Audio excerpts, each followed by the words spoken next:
Good evening, everyone. Welcome to the students and the parents and friends. And it's good to be back in person, because this is, was it 2 years, I think? This is honestly one of my favorite nights because it's very uplifting because, you know, you get to hear all these wonderful things about the next generation, but it also makes me super jealous because I feel really lazy. No matter how hard I try, I can't keep up with you guys. I'm not kidding. Good evening my name is Mike Igel, and I am the board chair of the Florida Holocaust Museum. So I want to personally welcome everyone. Thank you for joining us tonight. And to celebrate all of you who are living the museum's mission and making their schools, their communities, and your world a better place. Just a reminder for everyone to please shut off your cell phones or silence them.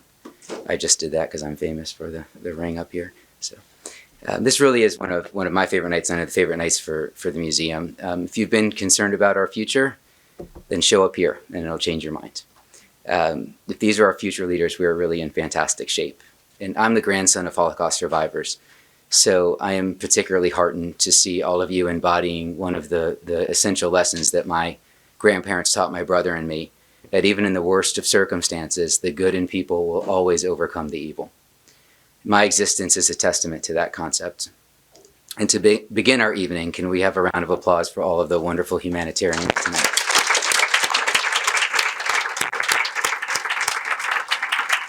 And as you may know, we're in our 30th year. We turned 30 this year. And the educational philosophy of the museum has centered on teaching about the Holocaust and other genocides. And we do that through sharing individual stories. The goal is to connect one person to another person, which translate these statistics, these huge numbers, like 6 million, into something individual that you can connect with. And with your new memberships, I hope that all of you will visit and will continue to grow your relationship with us, because this is what we need. We need you. And you are, this is the beginning of the relationship. And we'll improve the world together, one person at a time, one group at a time. And to continue to do that, we need leaders like you guys. And in our permanent exhibition downstairs, you'll notice a small replica of a Danish fishing boat. Denmark, as you may know, was the only occupied country that actively resisted the Nazis' attempts to deport its Jewish citizens. In September of 1943, a German diplomat secretly informed the Danish resistance that the Nazis were planning to deport all of the Danish Jews. And the Danes responded quickly, and they organized a nationwide effort to smuggle the Jews by sea over to neutral Sweden. And within a 2-week period, fishermen helped ferry 7,200 Danish Jews and 680 non-Jewish family members to safety across the narrow body of water separating Denmark and Sweden. One of the people who was a connection to Denmark is the Anne Frank Humanitarian Award founder, Irene Weiss, who's here tonight. Her parents were 2 of those people who were saved by the Danish people's active humanitarian effort. And we thank her for paying it forward by every year helping to recognize the students who are standing up for what is right and bettering their schools and their communities. Irene, would you please stand? Have some recognition, because none of this would be possible without you. Every year, this is a result of Irene's initial ingenuity and her constant support, so thank you. And I'd like to introduce you to some other special people who have made tonight possible. So first, our wonderful chair of the Anne Frank Humanitarian Award program, Traci Klein, and a fellow board member. And also a special thank you to Susan Ballinger, who's here somewhere. Oh, back there. Thank you very much. She and Traci have worked tirelessly, and that's not an exaggeration, behind the scenes for almost a year to make tonight possible. I want to thank, of course, always the passionate museum staff and the volunteers who've contributed not only to this event, but to making every day a success here. And we also have several Anne Frank Humanitarian Award committee members who helped make this evening happen. So thank you very much. And finally, I'm just trying to see if we have any survivors who are able to attend tonight. I don't see any, and you know, it continues to be a bit of a challenge, which is why, as the years pass, it's so important for all of us and all of you to continue to take on the leadership and help with their legacy. And with that, I'd like to introduce Traci Klein.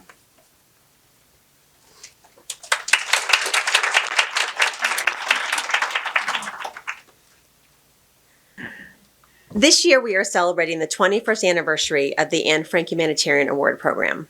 Following 9/11, there was a wave of publicity focusing on negative actions of young people in our community and across the country.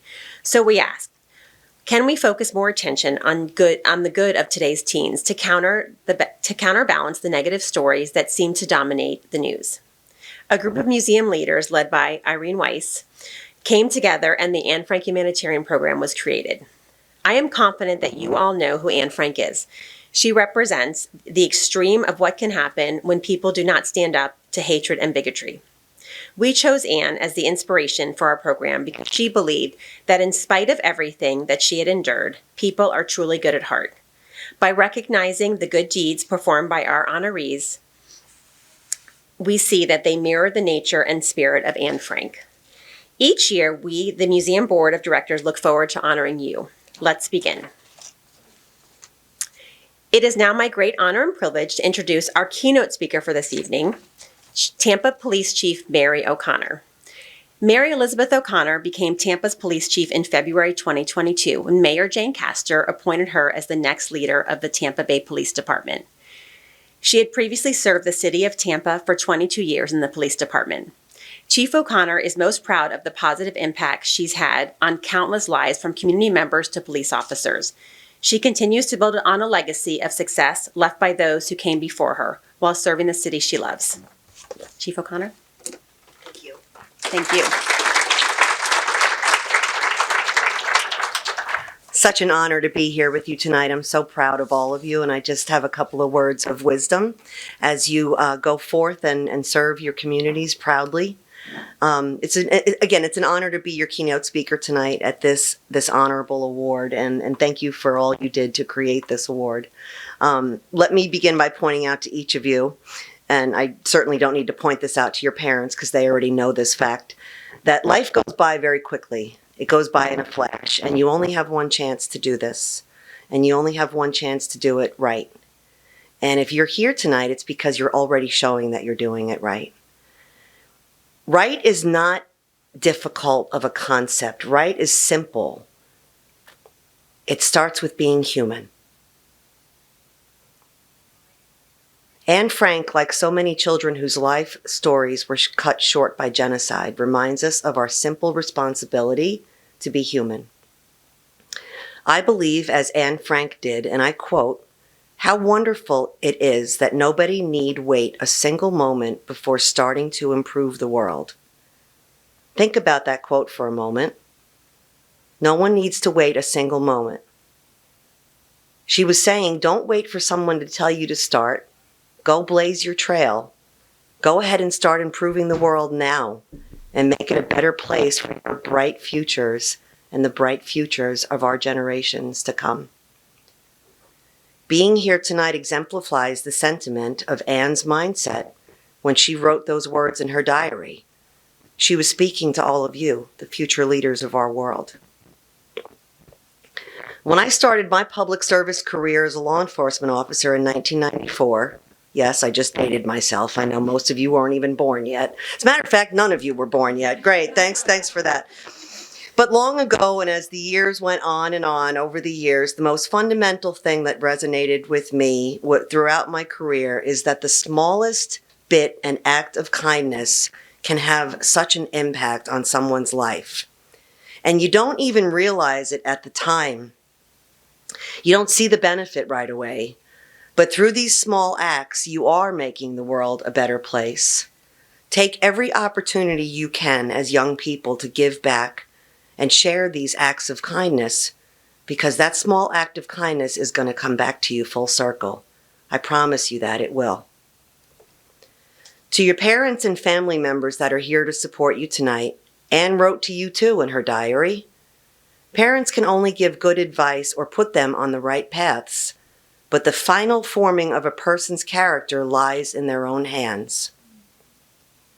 I can only imagine the sense of pride you are feeling knowing your children have embarked on a path to greatness.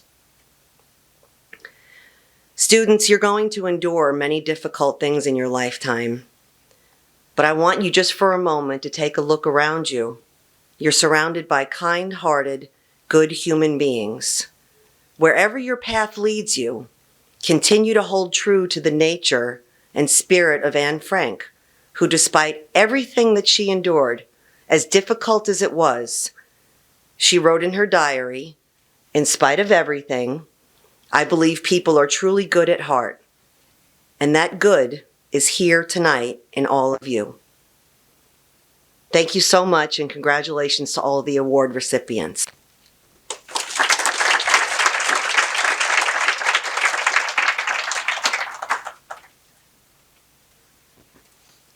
Thank you, Chief O'Connor. We now have a video greeting from Addison Davis, Superintendent of Hillsborough County Schools. Good evening. I'm Addison Davis, Superintendent of Schools of Hillsborough County. Please join me in congratulating the Anne Frank Humanitarian Award honorees for the class of 2022. This prestigious award honors outstanding humanitarian efforts by high school juniors throughout the Bay Area. These students have made a conscious decision to better the lives of others. The recipients of the awards have collectively spent thousands of hours providing service and volunteerism to our community. They are living the museum's mission by bringing hope and positive change to their schools, their communities, and to our world.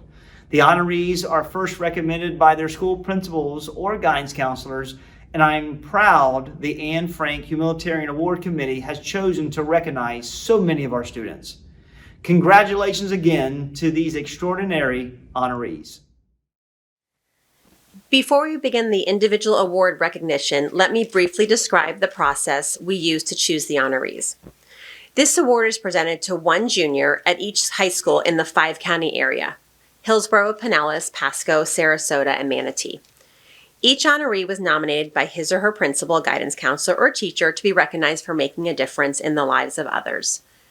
As you listen to our honorees' bios, you'll see that in their actions ranging from doing random acts of kindness and standing up for what is right to donating a significant amount of hours to organize not-for-profit organizations.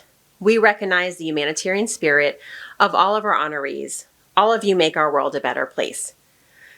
The museum's award nomination review committee reviewed each of the nominations and chose the award recipients.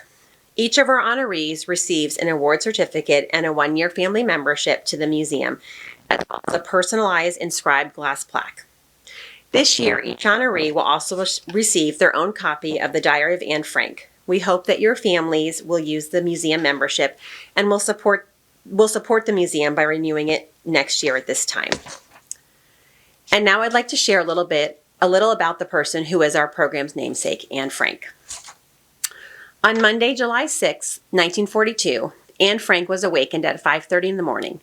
She and her family members, her mother, Edith, her father, Otto, and her sister, Margot, walked to the secret annex located behind Otto Frank's company. This was the beginning of more than 2 years of hiding. When the secret annex was raided, the Franks and the 4 others in hiding with them were arrested and taken away. Only Anne's father survived the camps and returned to the Netherlands after the war. Anne's extraordinary diary was written in the Amsterdam attic, and it has become a world classic and a timeless testament to the human spirit. In 1944, Anne wrote in her diary, "You've known for a long time that my greatest wish is to be a journalist, and later on a famous writer." We know that Anne did not become a journalist, but she did become a famous writer. Her diary became her legacy. It was published for the first time in 1947 and has been read by millions of people throughout the world, and it is the most translated Dutch book of all time. We would like our honorees to carry a piece of Anne with them, so tonight each of you will also receive a focus stone with a few of Anne's most inspiring and cherished words you have heard previously. I still believe, in spite of everything, that people are truly good at heart. People like you are 2022 honorees. And now we would like to individually recognize each award recipient, alphabetically by school. Each of you should have signed in earlier this evening so that we know you were here. So I'm going to go ahead and call up alphabetically. Chief O'Connor is going to greet you up here. You'll have a picture with Chief O'Connor, and then you'll head towards the table, and 2 of our volunteers will present you with your plaque, or give you your bag with your plaque and your membership. Please, not tonight, but at some point, check your plaques. Make sure it's your name, your school, it's spelled correctly. If there's any issue with them, please reach out to us because we want you to have the plaque that you deserve. Abigail Chudzinski from Academy of Holy Names.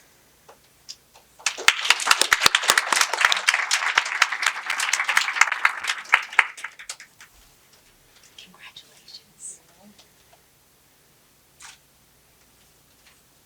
Okay.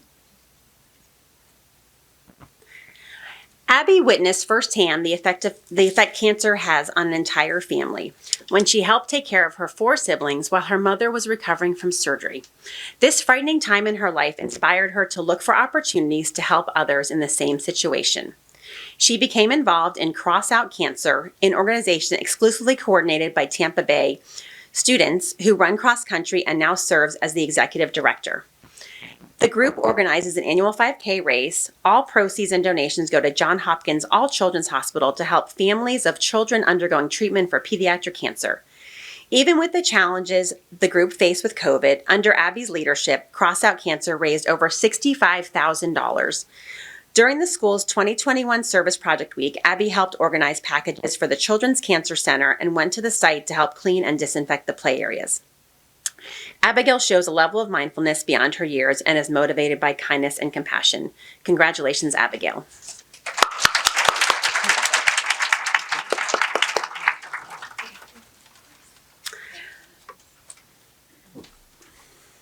Elise Christensen, Alonso High School.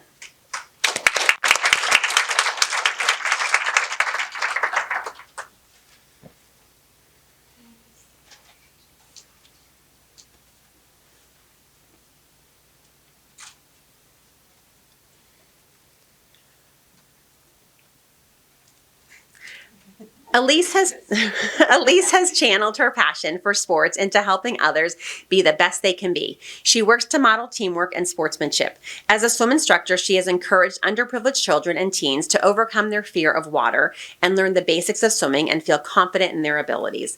Elise uses her leadership ability to encourage young girls to participate and succeed in primarily male-dominated sports. Yes. She dedicated her weekends to lead a team of younger students on to win the league championship game. Congratulations, Elise.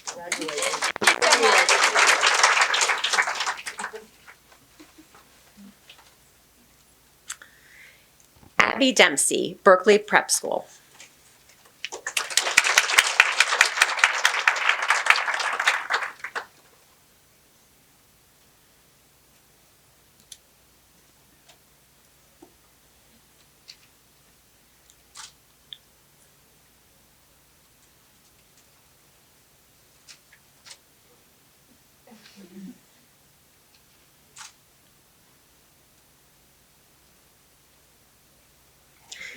Okay, Abbey is described as kind, tolerant, and compassionate. She was nominated for the Anne Frank Humanitarian Award based on her work with the Guardian Ad Litem program as a tutor assisting a foster child.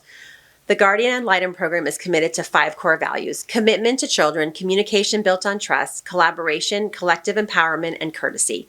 Abbey is the embodiment of those values. This year, she is leading the program's tutoring initiative, which will offer tutoring and support to foster children in the area. Abbey has also volunteered for Life Path Hospice, creating comfort items for patients.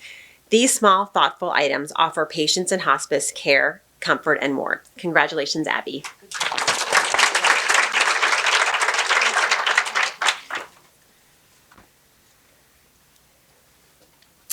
Andrew Foster, Blake High School.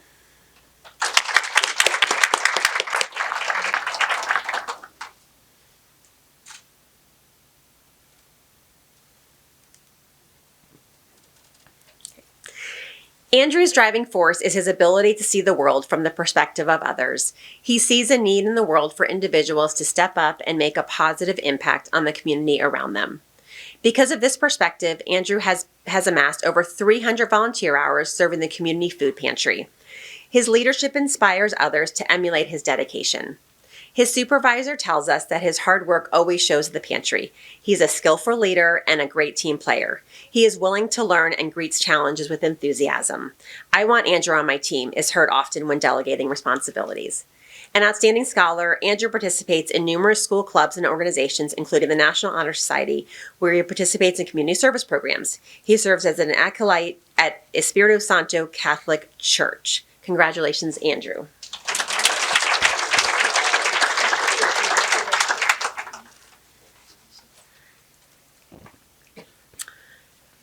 Ava Bigord, Brandon High School. Okay. Did I pronounce your first name wrong? Ava. Okay, it's Ava. Okay. Hi, how are you? Congratulations.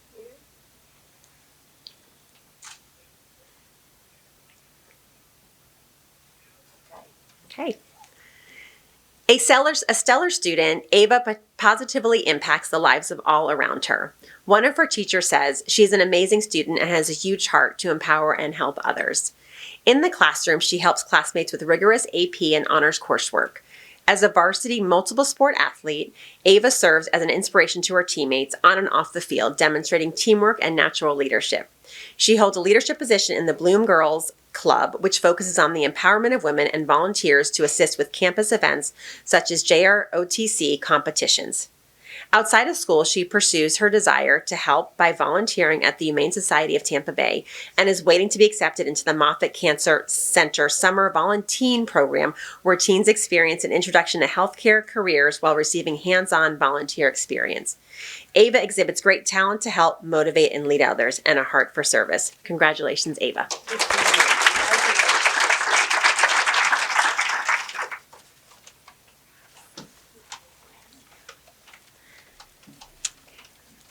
Sydney Gainforth, Brooks DeBartolo Collegiate High School.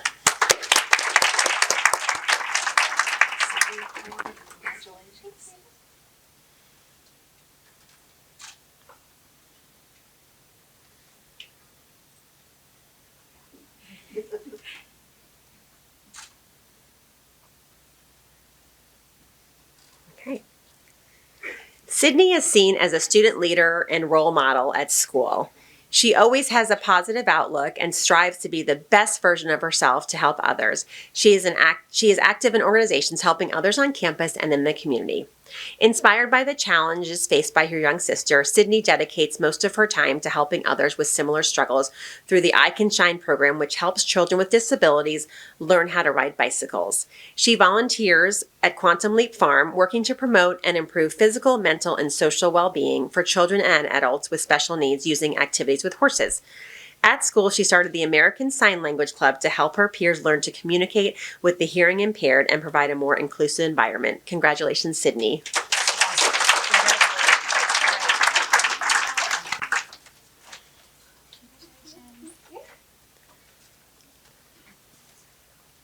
Tejas Raxwal, Carrollwood Day School.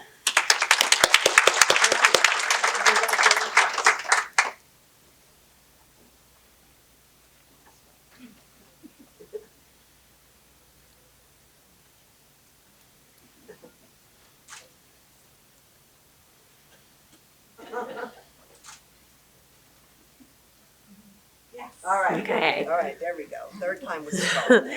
Tejas is a student who puts others before himself and truly cares about the well-being of others. He plans to follow in his father's footsteps and become a cardiologist. He volunteers at Advent Health Hospital, where he shadows his father and interacts with patients, and in a medical office where he assists staff and greets patients. Recognizing a need in his family's native India, Tejas created a nonprofit called H2O 360, which works to provide clean drinking water to those who do not have access to a source. He plans lessons to educate the population about the importance of clean water. He was able to raise funds through businesses to get enough money to build a well in India. He also was able to clean up a lake with the help of volunteers. H2O 360 was Tejas's passion project, answering the question, what are you passionate about? Tejas is determined to use every opportunity to help others and improve lives. Congratulations, Tejas.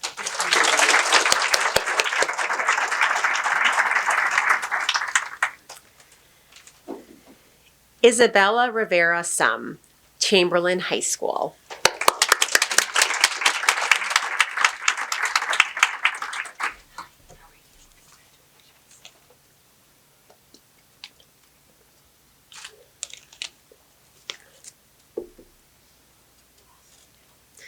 Isabella is kind-hearted and goes above and beyond to help and support others. In class, she assists her peers with assignments and encourages them to stay on task. She is a quiet leader whose actions speak louder than words. Her kindness and support come unprompted. She makes it her business to make others feel welcomed and included. In recognition of her continued efforts to help others succeed and her contribution to the school community, Isabella has been invited to join the National Honor Society and to represent her peers as part of the Student Government Association. Congratulations, Isabella.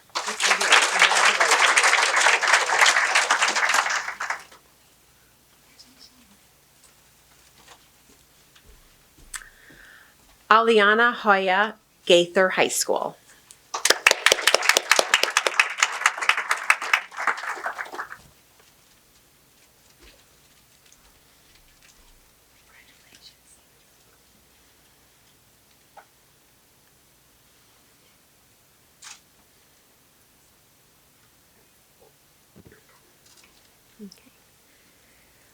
Aliana has dedicated over 160 service hours to her local community food pantry, performing every task from sorting food and coordinating the drive-thru to assisting with social media and marketing.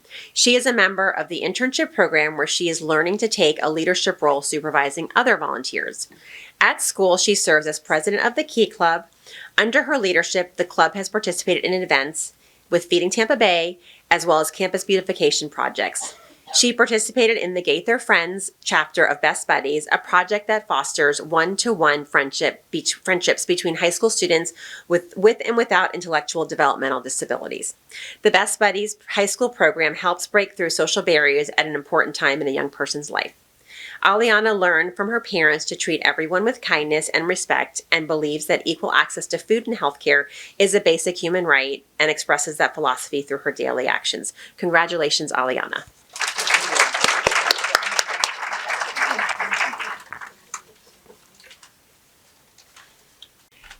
Hiral Shukla, Hillsborough High School.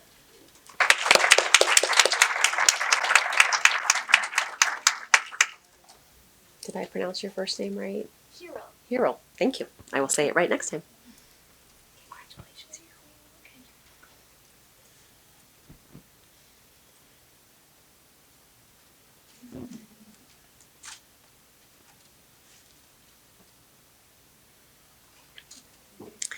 Hiral understands the importance of helping others, no matter how small an action it may seem.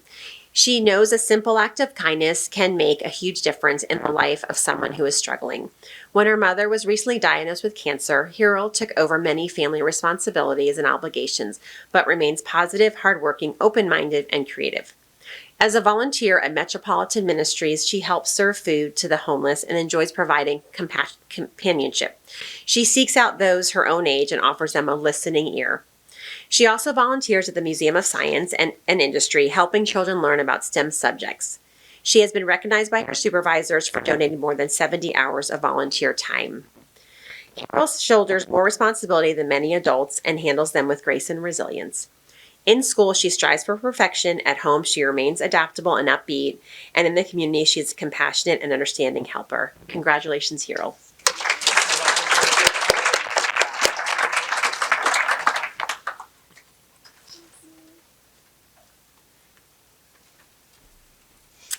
Grant Creedican, Jesuit High School.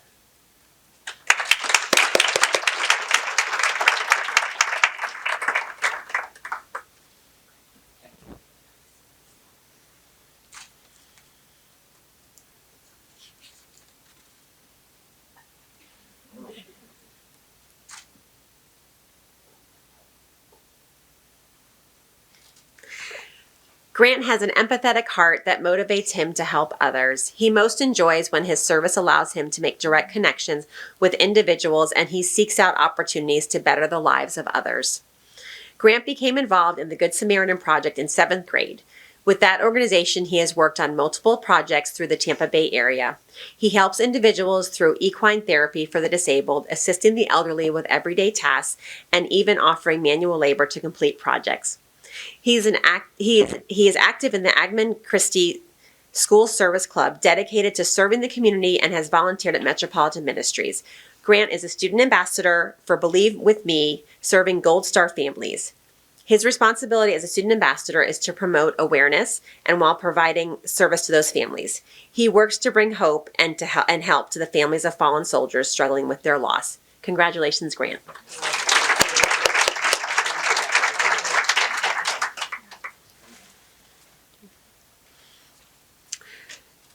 Georgia Parson, Jewel F. Sumner High School.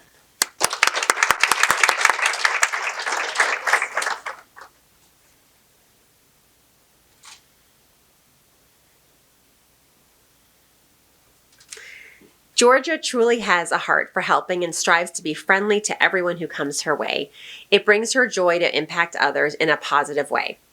While very involved in school and sports, Georgia still finds time to volunteer in the community. She participates in service projects with the Key Club and has volunteered in the community, helping to feed the homeless. She shares her athletic skills as captain of the Jewel F. Sumner basketball team by serving as a volunteer coach for the middle school team, providing a positive role model for younger student athletes. Georgia has a special dedication to her volunteer service at a home for senior citizens with autism. She helps serve meals and feeding those who need assistance. Most of all, she provides loving companionship. When she speaks of her elderly friends, the joy she receives from her service is heartwarming to see. She shows a great appreciation for all she has been given and looks for every opportunity to pay it forward. Congratulations, Georgia.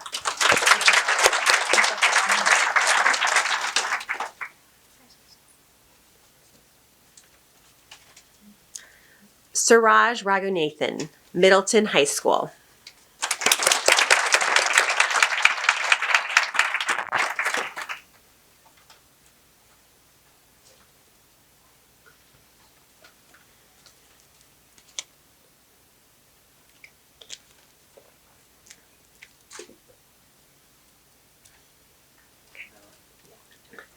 Suraj, is that right? Okay. Suraj is passionate about helping others, whether it is through Feeding Tampa Bay, Metropolitan Ministries, or school clubs and activities. He has a special talent for removing barriers to making people feel included and valued. When he noticed that some students were missing important information during orientation sessions for dual-enrolled students, he volunteered to offer a peer-led approach. Over 300 students attended his session. Together with a friend, he created a Telegram channel to foster communication among the students and uses the platform to send tips, reminders, and information. Suraj is a volunteer martial arts instructor at the center where he learned. His young students enjoy having a former student as a teacher and role model. Congratulations, Suraj.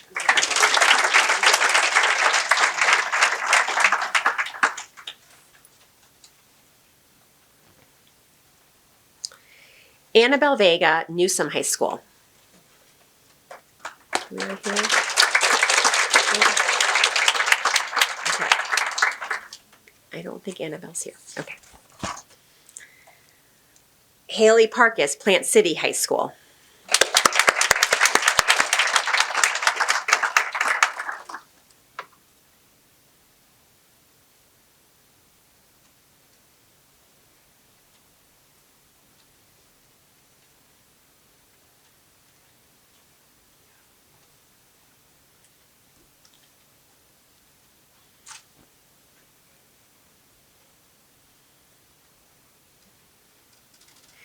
Haley excels every place she is and goes above and beyond school, work, and personal life. In school, she takes her classwork and club involvement very seriously, making sure that each and everything she does shows her ability and passion. She has an honest passion for service and helps in student services each day. She welcomes potential students, giving them school tours, and assists new students transitioning to high school by making them feel welcome and included. Haley has twice been rewarded the Key Club Membership Award for exceptional community service. With her peers, she has participated in Adopt a Teacher, park cleanups, Santa's Sleigh, an event that collects gifts for underserved children, Easter egg hunts, and Relay for Life. She won prizes for her participation in a fundraising marathon. All in all, she has contributed 200 hours towards community service. Congratulations, Haley.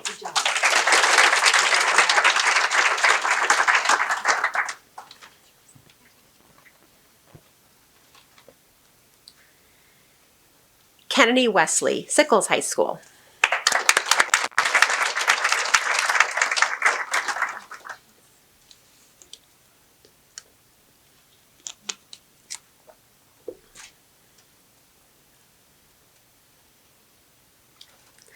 Kennedy has impacted many lives through the hours she has volunteered at organizations such as Metropolitan Ministries and Samaritan's Purse. She has participated in providing food and necessities for the homeless while making them feel valued and cared for. She participated each year in Operation Christmas Child, working to pack shoeboxes with small hygiene items and toys, which are distributed to needy children worldwide. She says collecting and sorting these everyday items creates a sense of connection with those she's helping. At her church, she's the leader of the middle school youth group. She provides a positive role model to these younger students as she leads them on group activities and projects. Kennedy inherited her love of service from her mother, who is involved with community organizations. When someone calls with any need, Kennedy's mother is always there to assist, and Kennedy says she'd love to grow up to be just like her mother. Congratulations, Kennedy.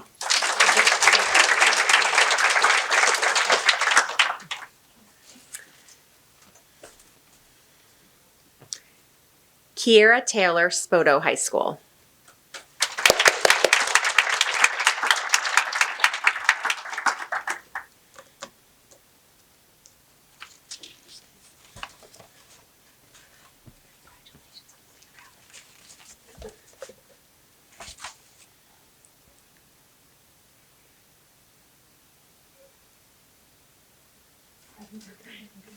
Kira or Kiera?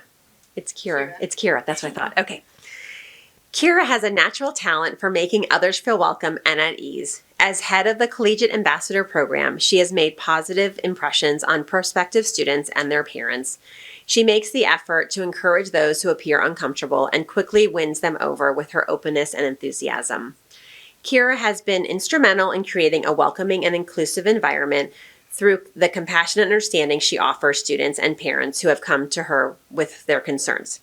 She takes part in a wide variety of events, from presentations to schoolers, open houses and summer camps to collegiate showcases and fairground expos.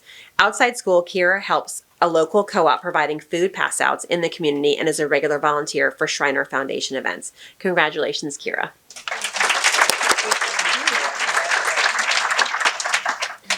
That's the last one. You can sit. Thank you so much. Oh, I'm gonna say thank you though. Who did I miss? Riverview High School. Okay, let's hang on. No, I in my speech, if by some chance you were missed, please don't be shy and raise your hand. So we were getting there, and I apologize. Okay, Annabelle Caraway, Riverview High School.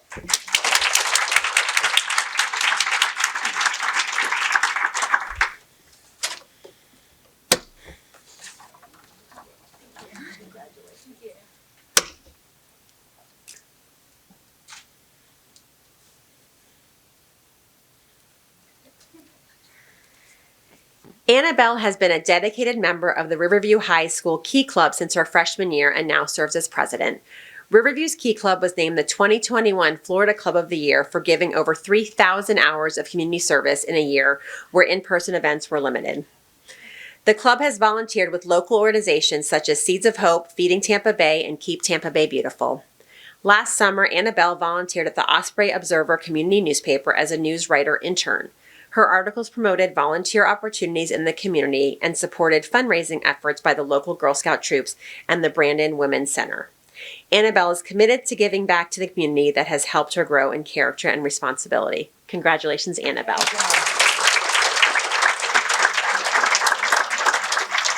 And now you can, I think you can sit now, I think. Okay. I'm going to just say it anyway, just in case. If by some chance you were missed, please do not be shy and raise your hand. So thank you to Annabelle's mom for taking care of that. The Anne Frank Humanitarian Program encompasses 5 counties and 93 schools. We are able to coordinate this program because we have dedicated people who believe it is important to recognize our youth. At this time, we would like to recognize some of the individuals and organizations who help make this program a reality. Our presenting sponsors include Public Supermarkets Charity, Inc., James H. and Amy G. Schimberg Family Foundation. Our humanitarian sponsors, Carolyn Bass, Werner and Rosa Cohn of blessed memory, Jody and Dennis Sherman, Lois and Peter Pardall, Irene and Steve Weiss, Rachel and Donald Worthington, and Laura and Kevin Morris in memory of Zachary, who was a 2018 Anne Frank Humanitarian honoree. Other donors and in-kind sponsors are listed in the program. Our sponsors make it possible to bring the Anne Frank Humanitarian Award program to our schools, so thank you. Please also join me in thanking the Gift Assembly volunteers and the Nomination Review Committee. We would also like to thank the museum staff members, docents, and volunteers you met in the museum's galleries tonight, and others who have helped with this dessert reception. We are so thrilled to be back in person. This is the first time in 2 years, so very, very happy to be here honoring all of you. The presenters and county chairs who represented the museum at your school award ceremonies are also listed in your program. Would all the volunteers associated with the Anne Frank Humanitarian Program please stand? Don't be shy. Please stand. Harry, you can stand. Okay, well, thank you. Thank you to everyone who's here. Most of all, we thank you, the parents and families of these amazing young people. Your children are shining ambassadors and represent ideals that you have carefully nurtured. So parents, please stand.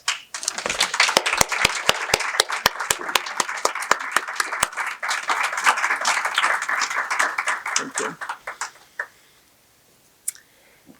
At the conclusion of our program, we request that all honorees come up for a group photo. Parents, please allow the photographer to take the group photo, and then you will have an opportunity to take individual photos as well. Also visit our photographer Sherry Keenan's website, Best View Photography, to order your pictures. It's listed in the back of your program. In the words of Albert Einstein, the world is a dangerous place to live, not because of the people who are evil, but because of the people who do nothing about it. Honorees, those who remain bystanders, hurt our world by looking away. We see you as role models for the young people of today. You have already established yourselves as humanitarians, but we also ask that this fall, as you return to your school as seniors, stand up for what is right. Don't be a bystander. Somebody will thank you for not turning away. As the granddaughter of a Holocaust survivor, I thank you for not turning away. So 2022 honorees, live your lives based on truth. Let your dreams shine brightly as a guide and an inspiration. Stay as good-hearted, compassionate, and community-minded as you are today. Continue to be a glowing example of everything that is right in this world and with today's young people, and share all that is great within you. Thank you for coming to help us recognize and celebrate the achievements of the 2022 Anne Frank Humanitarian recipients. Now please enjoy dessert. Thank you.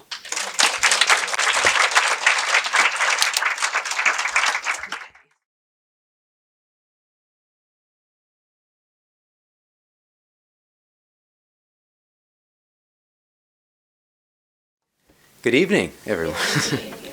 Do that again. Thanks for being here. My name is Mike Igel, and I'm the board chair of the Florida Holocaust Museum. And thank you for joining us on what is such a special night, and we're back in person, which is particularly exciting for all of us. And I just want to remind everybody to please silence or turn off your phones as we begin. Thanks. This is one of my favorite nights of the year, and I think the favorites of everybody involved with the museum, because it's just a reminder of our future and how positive our future is. You know, we all get down sometimes about how things look, and then we have a wonderful event like the Anne Frank Humanitarian Award, and it reminds everybody how bright the future is. And I always joke, but it's really true, I also get really disappointed that I wasn't as good as you guys were when I was your age. It's really inspiring, and I feel lazy even now when I read the bios of the things that you guys are doing. It's pretty amazing. So thank you. I'm the grandson of Holocaust survivors. So what you're doing and the impact you're making on the world is particularly important to people like me. I'm an example of what happens when there's good in the world, because I exist because people cared and they did the right thing in the face of the worst in humanity.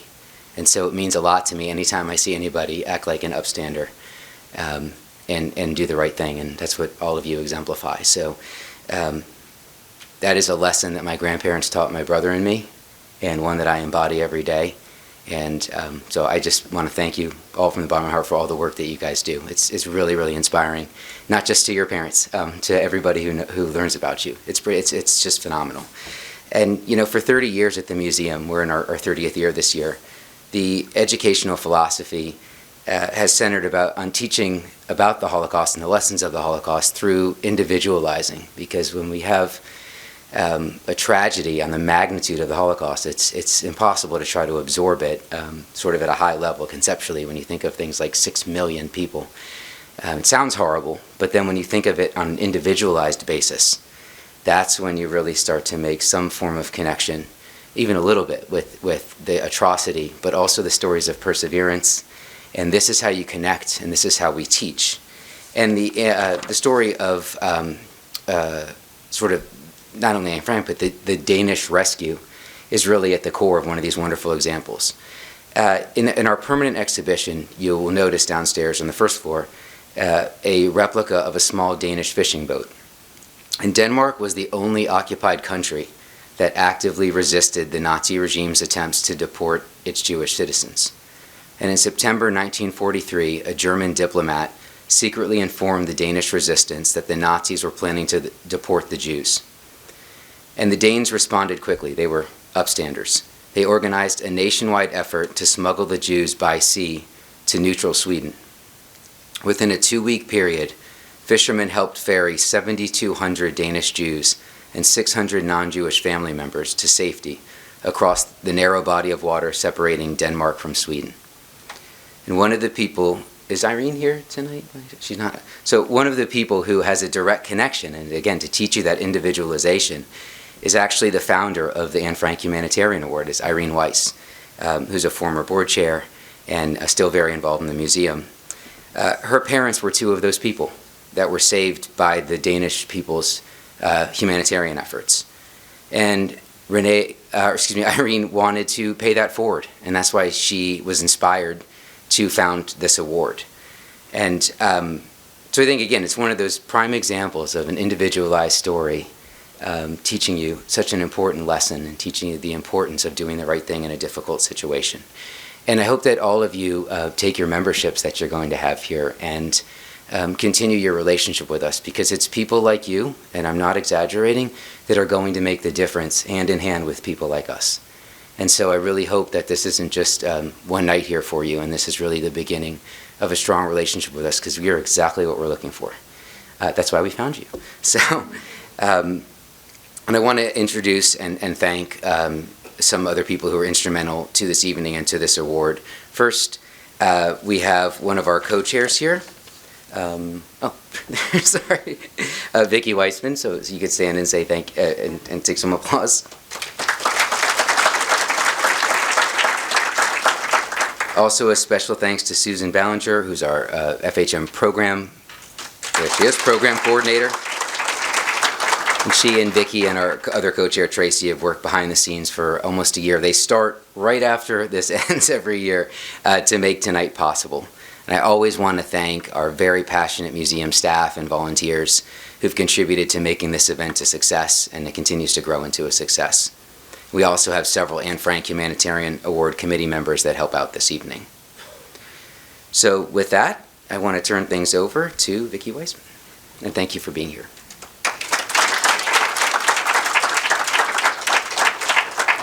Thank you, Mike.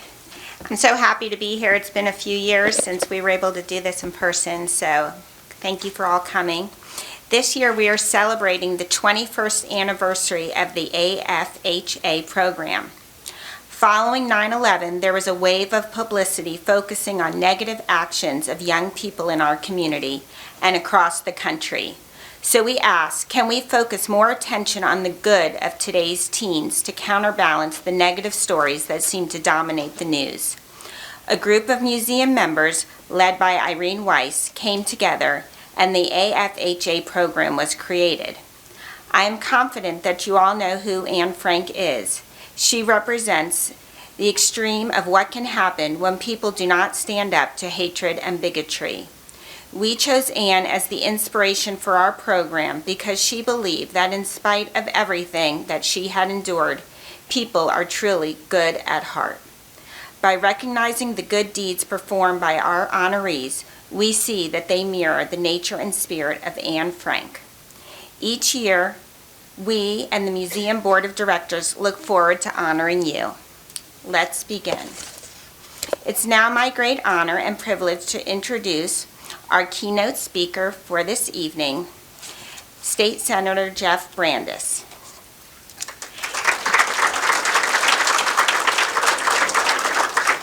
Jeff Brandis is a lifelong resident of St. Petersburg, a veteran and a local businessman. After serving in the Army from 1999 to 2006, he joined his grandfather in the family lumber business. He was first elected to the Florida House of Representatives in 2010. He was elected to the Florida Senate in 2012, then re-elected in 2014, 16, and 18. He has chaired the Senate Committee on Transportation, the Appropriations Subcommittee on Transportation, Tourism and Economic Development, and the Senate Appropriations Subcommittee on Criminal and Civil Justice. Currently, he serves as chair of the Senate Judiciary Committee.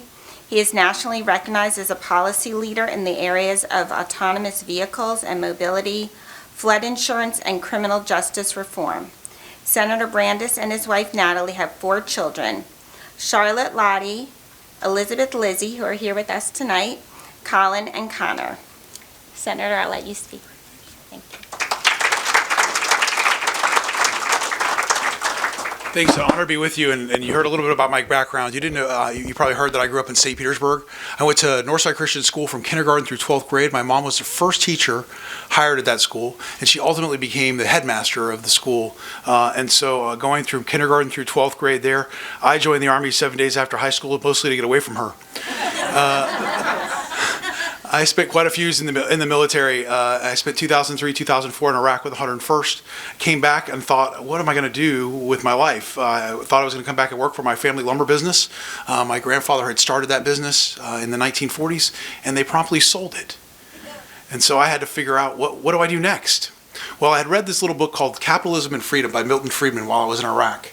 And I was captivated, and I realized I was probably a libertarian that was going to have to identify as a Republican as I moved through the Florida legislative process. And so I jumped in, and I had no clue what I was doing for my first couple of years. Most legislators, your first couple of years, you're trying to figure out where the bathrooms are in the place, how do you actually file a bill, those types of things. But I jumped in, and now I am ending my legislative career after almost over 12 years of being in the Florida legislature. I'm termed out and can't run again for a while, but I wouldn't run again either. I have 4 kids, as you heard, and they're all between the ages of 8 and now soon to be 14. So I'm ready to come home and be a dad for a while. But I just thought I'd share with you a few of the lessons that I've learned while I was in the Florida legislature.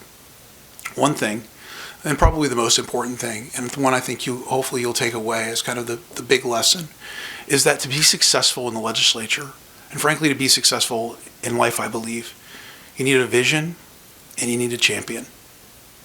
You need to have a vision for what you want to accomplish, and you need to find either yourself or find the right champion to get you to where you need to be. In the legislative process, that means for me taking on issues that frankly nobody else really wanted to address. I was elected as part of a really talented class, incredible amount of people. In fact, our current lieutenant governors in this class, others have gone off to be ambassadors and other, but incredibly talented members of the Florida legislature.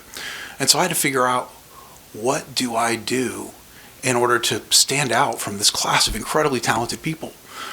And so while I was reading this book, Capitalism and Freedom, I came up with this concept that there's probably one big idea in every area of public policy, and I need to figure out what that big idea is. And so how do I do that in a short amount of time? So I cheated. It's a 4-hour drive between Tallahassee and St. Petersburg, and I started watching TED Talks.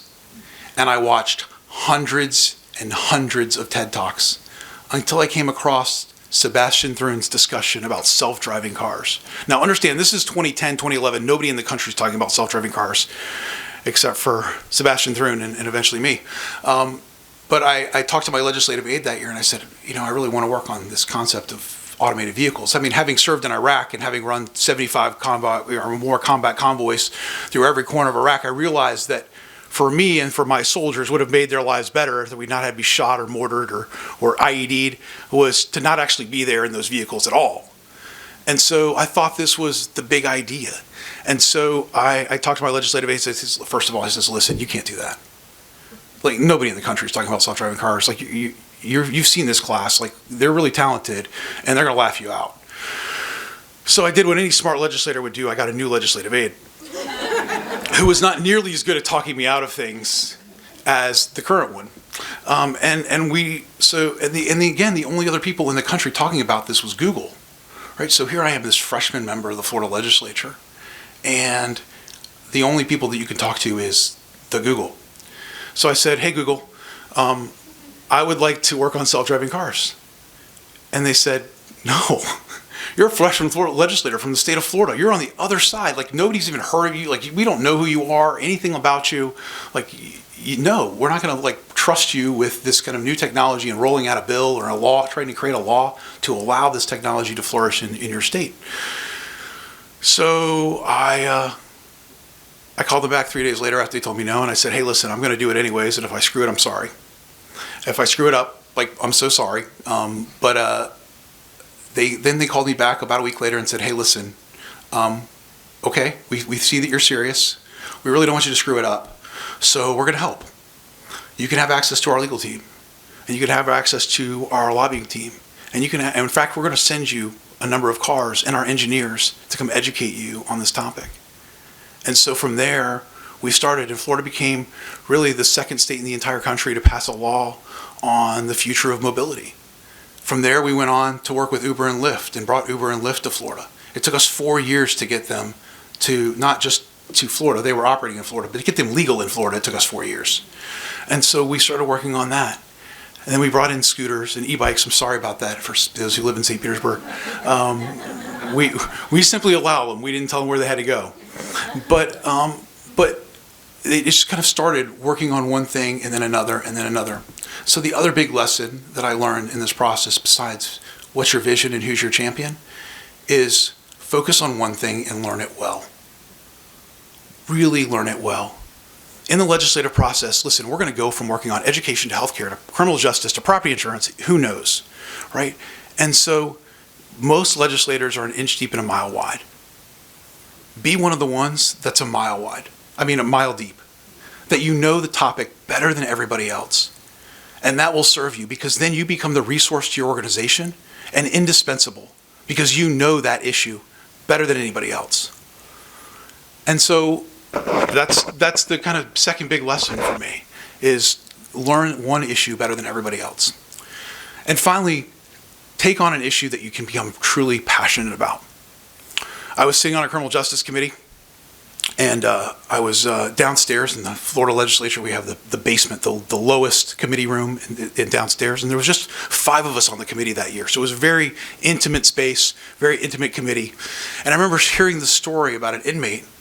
It was my first time. I'm not an attorney, so I had no business being really on the criminal justice committee. But they placed me on this committee, and I heard this story on my first or second week about an inmate that they had thrown that was in the prison system, that had acted out in his cell, and they threw him in the shower, and they turned the shower all the way up, and they left him there for 3 hours until he died.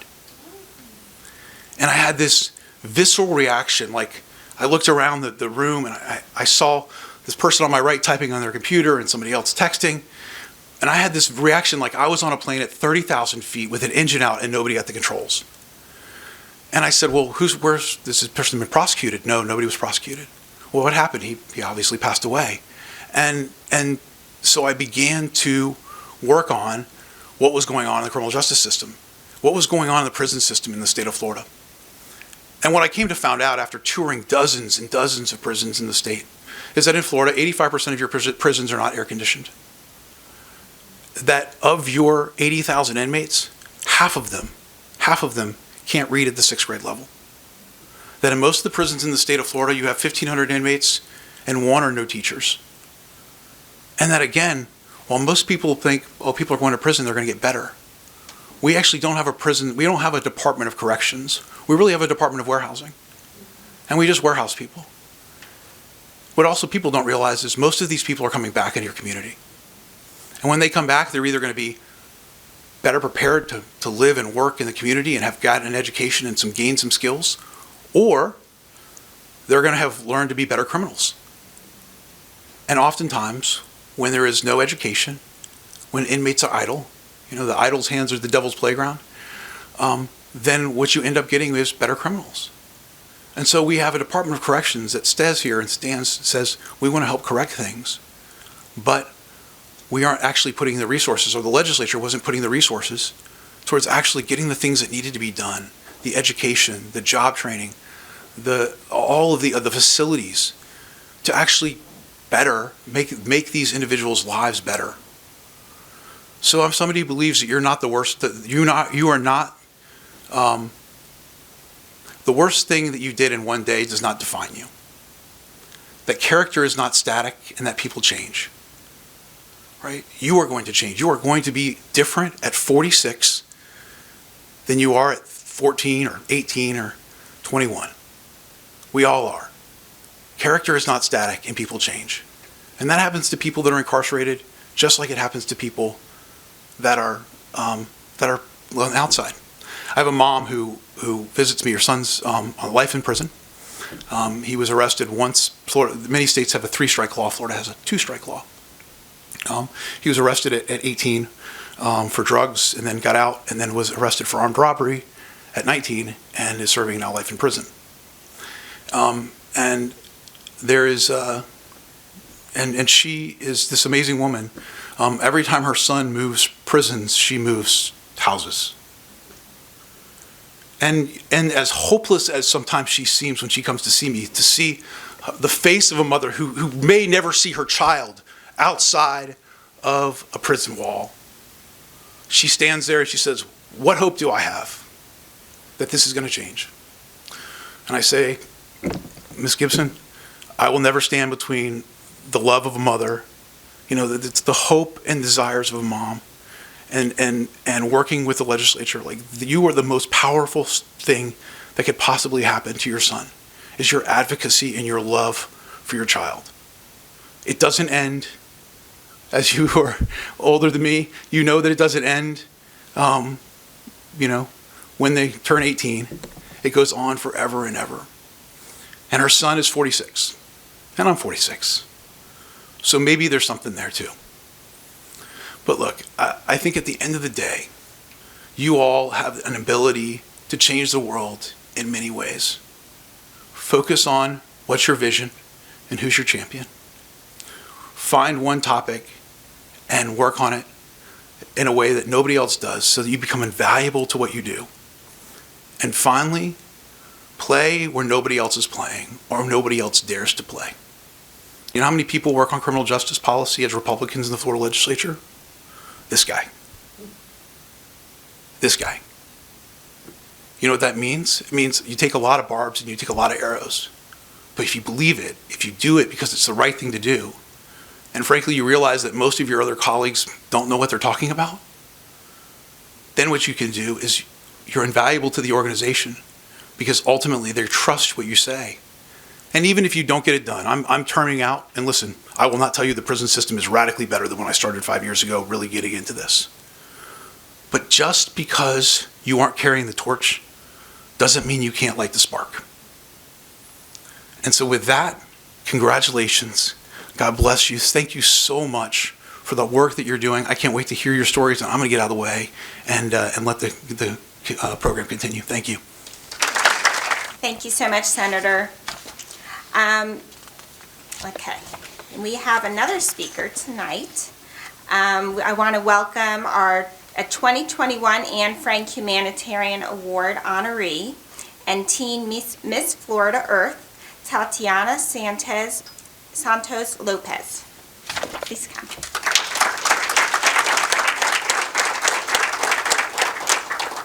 I can lower this. Okay, I'm short. Good evening, everyone. So as she said, I was just like you guys last year. I was so honored to get this award, and I made sure that my community service didn't stop with this award. And that's why I want to stress you guys over the next 4 or so minutes. At the age of 13, I started my first foundation. It's called Knowledge Over Poverty. I invited one of my friends to come to the library with me one day, not knowing they were a foster kid, and their response was, "I can't, I have to get back to the foster home." For the first time in 13 years, I realized that kids can't do something as simple as go to the library. They can't do something as simple as go to the book, a place where I love spending summers at. Everyone wasn't allowed to do that. And so I went home that day and I said, "Hey Mom, my friend can't come to the library with me. Let's bring one to her." And she said, "Okay." And so we started getting books, we started getting goodies, bags, beads, candy, anything that we thought would bring those kids joy. And we went to her foster home and we delivered buckets and buckets full of books that were donated by my community down in Riverview. And those kids were happy to get something as simple as a book. Now, everyone here is a parent or around kids. If you give a 13-year-old a book, they will probably protest and not be happy. But those kids that never walked outside those foster homes, that had to regulate their lives to that foster home, that they thought the community gave up on them, saw that community loved them, and we saw them enough to give them a book. Over the past 5 years, we have donated thousands of books, not only to foster homes, but also to hospitals, because kids that are terminally ill cannot leave their hospital rooms too much. It's dangerous for them. And then through my service in pageantry, I learned that kids in juvenile detention centers are access to the same books over and over. And just like adult prisons, they're not being reformed. They're getting bored, and they're learning how to be adult criminals. And so I said, we're going to change that. We're going to bring books to them as well. And so throughout those three settings, throughout those three scenarios, we've been fortunate to donate thousands of books. Our community donates beads. I'm 18 now, just turned 18. And we can all make a difference. You're never too young to make a difference. You're never too old to make a difference. I got laughed at many times asking my community members for books, for money, for anything to help my organization succeed. But I didn't care. I said, these kids need my help, and I'm gonna help them. I'm a kid myself, but I can help them, and I will help them. And so we did. Thanks to my mom and my family and my friends that went out there with me. Okay, I'm not sure what your guys' story is. I'm very excited to learn them, but don't stop with this award. I also want to stress to not look for awards. We do what we do because we love it, not to get some recognition, not to get money from it, not to, be able to shake hands. And again, this is great. I'm so grateful to be able to receive an award, but that's not why we do it. We do it because we are in a position to help others. And when we are in that position, we must use that position. As a pageant holder, as a foundation member, as an athlete, as someone who's going on an Army ROTC scholarship next year to UCF, go Army, I will serve my community. I will serve my country. I will run for president. I will be laughed at many times, but I will not care. Just as I didn't care as a 13-year-old going to community leaders saying, hey, I need help, and they laughed at me. We do not care. And so I want to leave you guys with my favorite quote. When you have more than you need, build a longer table, not a higher fence.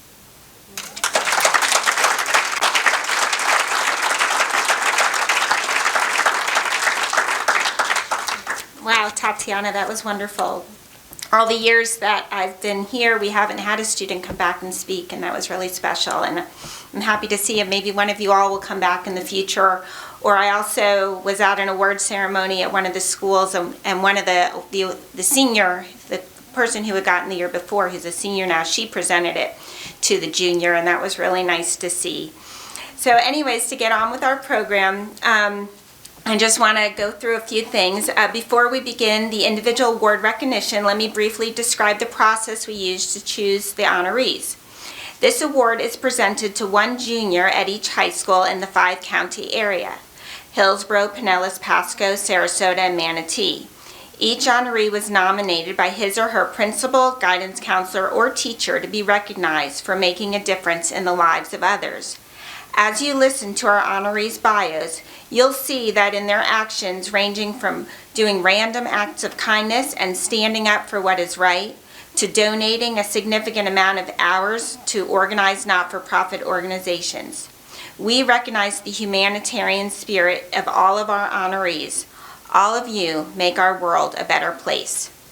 The museum's award nomination review committee reviewed each of the nominations and chose the award recipients. Each of our honorees receives an award certificate and a 1-year family membership to the museum, as well as a personalized inscribed glass plaque. This year, each honoree will also receive their own copy of the Diary of Anne Frank. We hope that your families will use the museum membership and will support the museum by renewing it next year at this time. And now I'd like to share a little bit about the person who is our program's namesake, Anne Frank. On Monday, July 6, 1942, Anne Frank was awakened at 5:30 in the morning. She and her family members, her mother Edith, her father Otto, and her sister Margot, walked to the secret annex located behind Otto Frank's company. This was the beginning of more than 2 years of hiding. When the secret annex was raided, the Franks and the 4 others in hiding with them were arrested and taken away. Only Anne's father survived the camps and returned to the Netherlands after the war. Anne's extraordinary diary was written in the Amsterdam attic, and it has become a world classic and a timeless testament to the human spirit. In 1944, Anne wrote in her diary, "You've known for a long time that my greatest wish is to be a journalist and later on a famous writer." We know that Anne did not become a journalist, but she did become a famous writer. Her diary became her legacy. It was published for the first time in 1947 and has been read by millions of people throughout the world. And it is the most translated Dutch book of all time. We would like our honorees to carry a piece of Anne with them. So as I stated before, you will each receive a focus stone and a book with a few of Anne's most inspiring and cherished words you have heard previously. I still believe, in spite of everything, that people are truly good at heart. People like you, all of our 2022 honorees. And now I would like to individually recognize each award recipient alphabetically by school. Each of you should have signed in earlier this evening so that we know that you are here. And when I call your name, you can come up front and you'll get to shake hands with the senator and have your picture taken. And at the end of the award ceremony, we'll take a picture with all of our award nominees. And I apologize in advance if I've tried my best to pronounce everybody's name correctly. But our first nominee from Admiral Farragut Academy is Donald Austin. Where's Donald?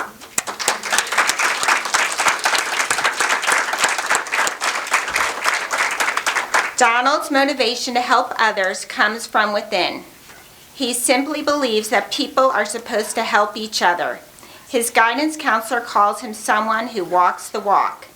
That's illustrated by his nearly 600 community service hours. He's always looking for a project and will always make time to help. He participates in school improvement projects like building Adirondack chairs for students and staff to enjoy, gardening, and classroom projects to help teach sailing to fellow students. Oh, you get a little package there. Donald is an active participant in the Interact Club, and with his peers has taken part in service projects including beach and road cleanups, sorting books and clothes, and club community service projects. No task is too small. Donald jumps in and gets the job done. His natural leadership and enthusiasm provides an exceptional role model for his peers and makes him a valuable and respected member of the school community. Thank you, Donald.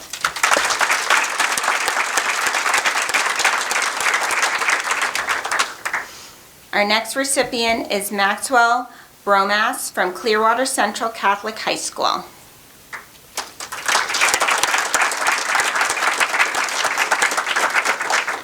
As a freshman, Max visited All Children's Johns Hopkins Hospital and saw firsthand the suffering of children with cancer.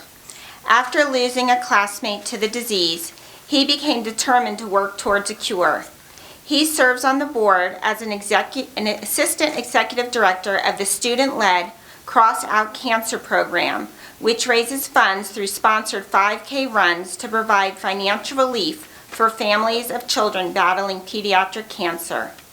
Max led the 2020 school initiative, which included making cards for children undergoing treatment at All Children's Hospital. In addition to his work with Cross Out Cancer, Max is a peer minister, has assisted sorting and organizing clothing donation, and is active in Morning Star Amigos, which assists students at Morning Star School, a school for children with special learning needs. Thank you, Max.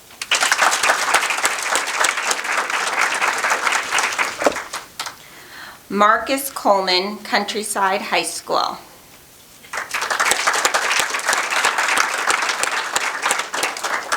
As a member of 5,000 role models, Marcus understands the value of positive peer and adult role models. He surrounds himself with inspirational people who guide his everyday actions and works hard to be a positive influence on others. He is an outstanding student and accomplished athlete who has been recognized with Joseph Carwise Award in 2020 and 2021. The Carwise Award is given to students who maintain high academic performance and display exemplary character through the school year. He is a recipient of the Dr. Mac J. Williams Senior Academic Excellence Award and was named JV Football Offensive Player of the Year. Marcus participates in the Black Student Union as an advocate and the National Achievers Society at St. Petersburg College. He serves as Vice President of the New Zion Youth Department and Youth Usher at New Zion Church and volunteers as a server at Breaking Bread Ministries. Marcus' dedication, serving those in need, serves as an inspiration and positive role model for his peers. Thank you, Marcus.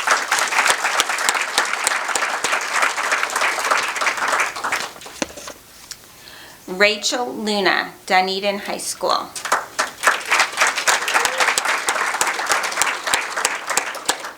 Rachel is a natural leader and loves to give back to the community. This school year, she was appointed the NJROTC Community Service Officer based on her proven leadership, exemplary conduct, and dedication to the values of the NJROTC program. Under her leadership, the unit achieved over 1,700 hours of community service just this school year. Events she led and organized include a blood drive for One Blood, restoration of a local veterans memorial, children's events, Toys for Tots, and other events in support of Dunedin High School and the community. A record 2,967 pounds of food was donated to Dunedin Cares Food Pantry. Rachel actively mentors young cadets in the importance of community service. She is a stellar role model for her peers and classmates. Thank you, Rachel.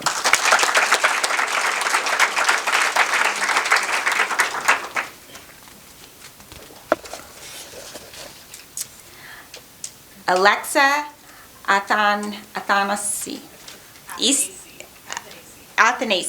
East Bay High School.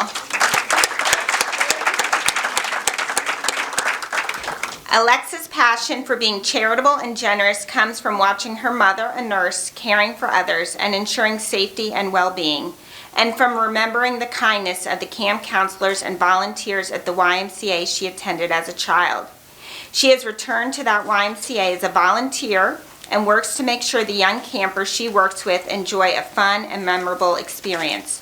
She organizes camp activities and events and was trusted with the responsibility to chaperone field trips. At major events like Swim Day and Field Day, Alexa is responsible for ensuring safety and fun. When COVID arrived, she volunteered for Community Service of Palm Harbor as a junior counselor and was responsible for maintaining COVID protocols, actively monitoring campers, and cleaning and sanitizing the facilities. She is active in the National Science Honor Society, where she has been recognized by her peers for her participation in community service activities, including food drives, recycling, cleanups, book donation drives, and tutoring. Thank you, Alexa.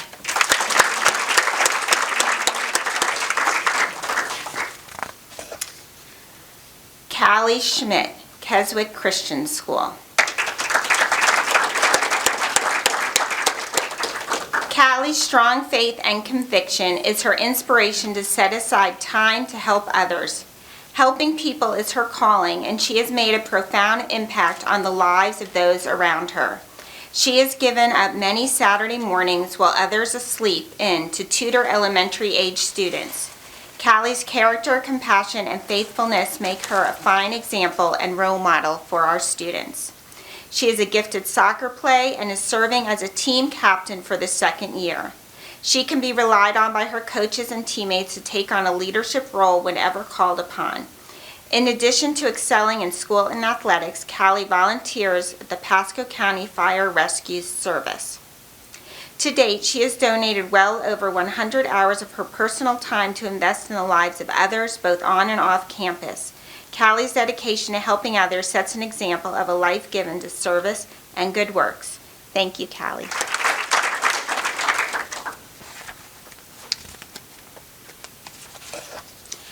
Alex Adams, Lakewood High School. Alex is an honor student who takes pride not only in academics but also in his community. Hearing about his father's childhood inspires him to give to those in need. At school, Alex works as a teacher's helper, assisting teachers with organizing classroom materials and participates in campus beautification projects alongside the school plant operators. He is an after-school tutor through the Extended Learning Program, helping students struggling with academics and preparing them for the English Language Arts portion of their SAT and ACT exams. As a member of the National Honor Society, he participates in community service projects along with his peers, including park cleanups, assisting with the book fair at Maximo Elementary, packing and organizing food at a local church food pantry, and helping with Habitat for Humanity painting and landscaping. He shares his love of chess with students at Bay Vista Elementary School, teaching them to play. He truly understands the importance of providing a positive role model to younger students. Thank you, Alex.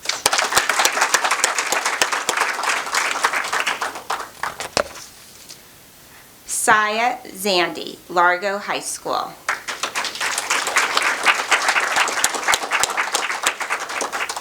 Saya is involved with many different service organizations working locally and globally. At school, she serves as a mentor to our IB freshmen, helping them to navigate the transition from middle to high school. She encourages them to find their people, and she encourages them to join clubs and sports teams. She helps them with time management and making sure they are balancing academic and extracurricular obligations successfully. Saya volunteers at her former middle school with their Science Olympiad team, helping make sure they are well prepared for regional and national competitions. She serves as the humanitarian officer for the newly formed Muslim Student Association Club. Currently, the club is working on a fundraiser, baking cake pops to sell at school. The funds raised will be used to buy supplies that are desperately needed by refugees who have had to leave their homes in times of conflict. The goal is to complete 4 fundraisers this year to maximize the supplies they can donate. Thank you, Saya.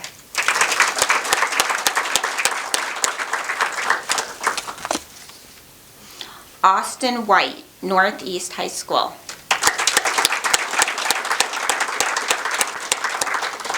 Austin is a scholar with an empathetic soul. He exceeds in academics and has a real sense of love and care for others. His dedication to making the world a better place is demonstrated at school, where he is top of his class, active in student organizations, and a leader in student government. He spent afternoons tutoring students, struggling in social studies, and working with teachers to help students with class materials and assignments. His dedication is demonstrated by his work at Grace Lutheran Church, participating in student ministry programs that help the community strengthen their faith. His dedication is demonstrated in the community, where he has spent hours working to organize Running for Life and the Scholarship Bowling Tournament to raise scholarship money for needy students. Austin assists the leaders of the Positive Role Models program by doing the slide presentation and helping organize meetings. Austin has come to represent the values his parents taught him to live a loving and caring life. Congratulations, Austin.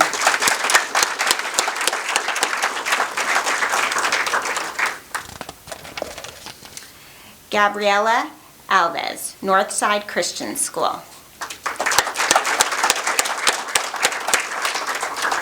Gabby's family has been greatly affected by cancer, and because of this, she has developed a desire to help cancer victims and their families around the world. She is a dedicated volunteer and supporter of the Leukemia and Lymphoma Society and their mission. Gabby was invited to join their teen fundraising program and is the highest fundraiser on her team. In addition to her work for cancer research, she shares her talents as a musician with younger students by participating in Bay Area performing arts and casting, coaching younger students as a musical theater camp counselor. She has worked with the organization for 7 years, helping educate, inspire, and bring joy to the community through music and theater. Together with the rest of the marching band, Gabby helped minister to local senior citizens when in 2020 the band director organized performances for local senior living facilities. The residents gathered outside to watch and listen. The gift of music helped uplift the spirits of seniors who were isolated from visitors due to COVID. Gabby is dedicated to working to improve the lives of cancer patients and to bring joy to the community through music. Thank you, Gabby.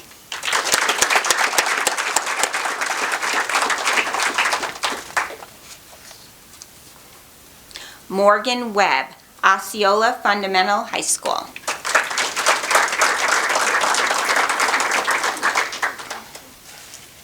Morgan has always wanted to help make the world a better place. As a very young girl, she created a lemonade stand called Lemonade for Pups and donated the proceeds to dog rescues. In elementary school, she organized friends, family, and neighbors in repairing and rejuvenating a neighborhood playground that had been neglected.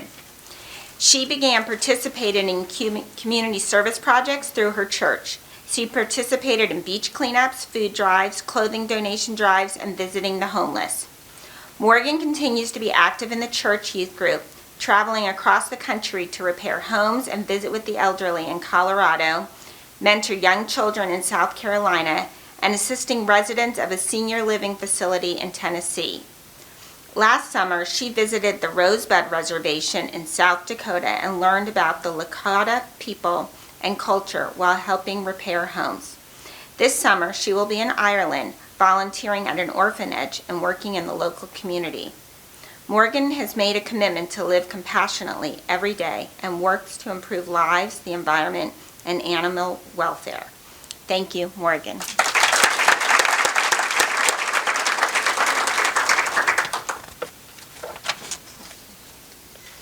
Laura Kopek, Palm Harbor University High School.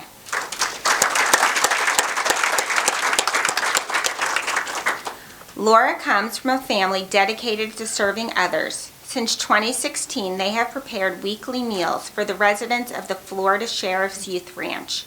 Inspired by this family tradition, Laura, along with her sister, started a nonprofit called Feeding the Fosters, which since 2019 has grown to over 1,000 volunteers who prepare weekly meals for over 30 foster families and group homes.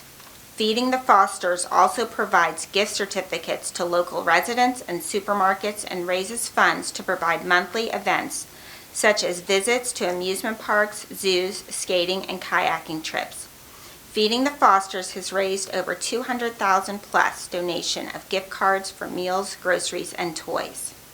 Winner of the President's Gold Volunteer Service Award in 2019 and 2020, Laura has truly making a real difference in the lives of others, especially foster children and their families, her mission. Thank you, Laura.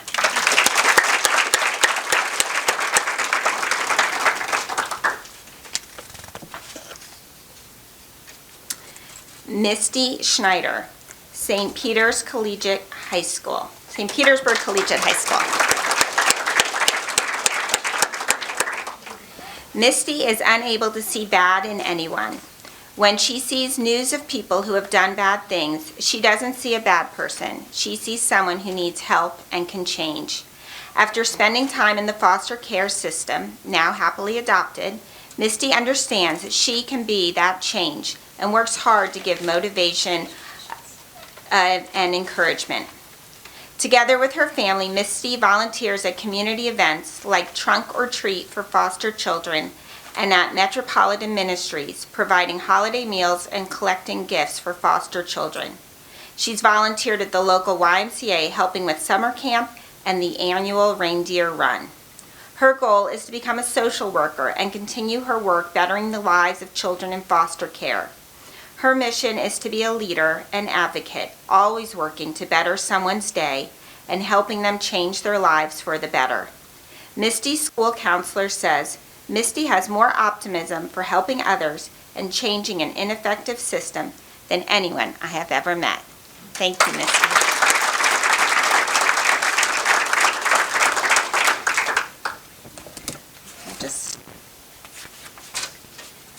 Okay. Addison Spartu. I know I didn't say that right, I'm sorry. Shorecrest Preparatory School.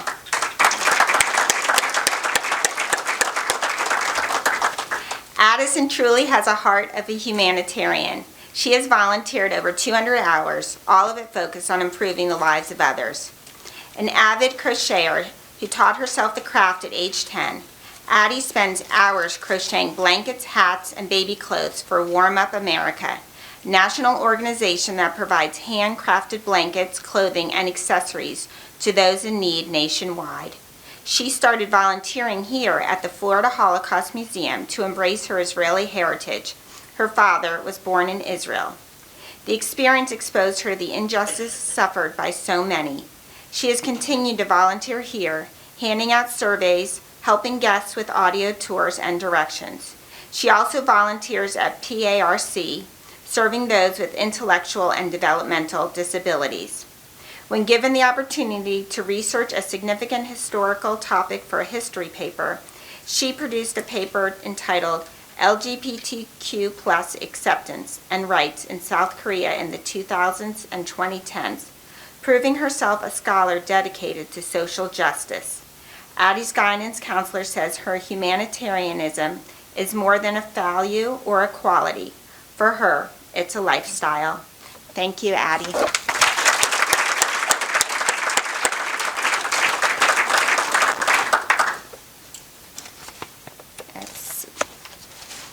Emily Hayes, Tarpon Springs High School.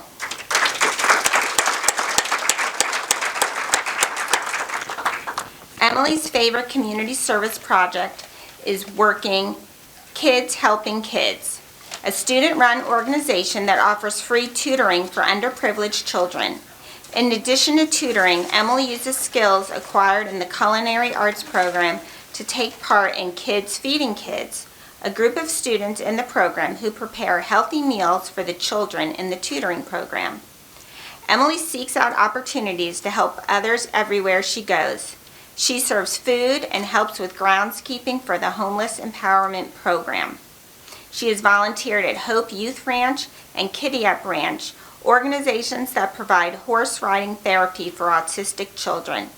With random acts of flowers, Emily cleaned vases and created floral arrangements for seniors in local hospitals. At school, she is a proven leader, not hesitating to lend a hand and assist younger students. She has taken on the leadership of the Knowledge Bowl and manages everything from meeting times to the educational material that needs to be covered. Her guidance counselor calls her wise beyond her years, intelligent and driven, a natural leader and role model. Thank you, Emily.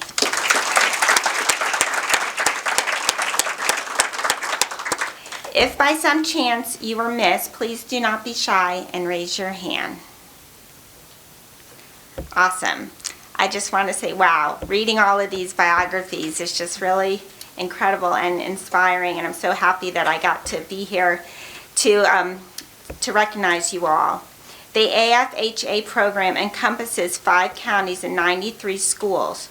We are able to coordinate this program because we have dedicated people who believe it is important to recognize our youth. At this time, we'd like to recognize some of the individuals and organizations who help make this program a reality. Our presenting sponsors are Publix Supermarkets Charity, Inc., James H. and Amy G. Schimberg Family Foundation. Our humanitarian sponsors, Carolyn Bass, Werner and Rosa Kahn of blessed memory, Jody and Dennis Sherman, Lois and Peter Pardole, Irene and Steve Weiss, Rachel and Donald Worthington, Laura and Kevin Morris, in memory of Zachary, 2018 AFHA honoree. Other donors and in-kind sponsors are listed in the program. Our sponsors make it possible to bring the AFHA program to our schools. Thank you. Please join me in thanking the Gift Assembly volunteers and the Nomination Review Committee. We'd also like to thank the museum staff members, docents, and volunteers who you met in the museum's galleries tonight, and others who have helped with this dessert reception. The presenters and county chairs who represented the museum at your school awards ceremonies are listed in your program. And would all volunteers associated with the AFHA program please stand? Thank you so much.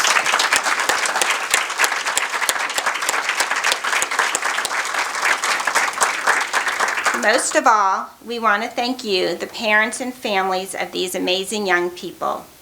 Your children are shining ambassadors and represent ideals that you have carefully nurtured. Please stand. Parents.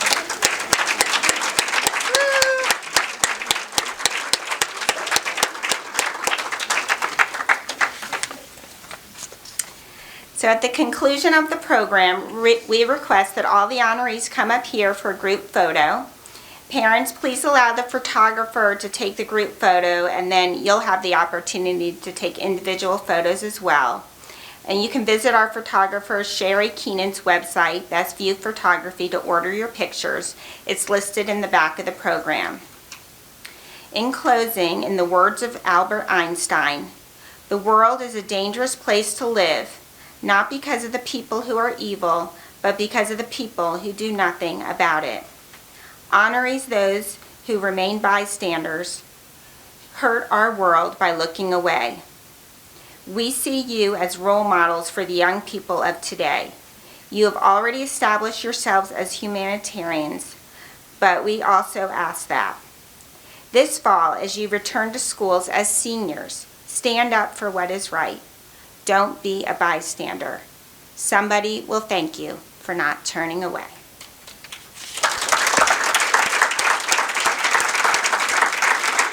So 2022 honorees, live your lives based on truth. Let your dreams shine brightly as guide and inspiration.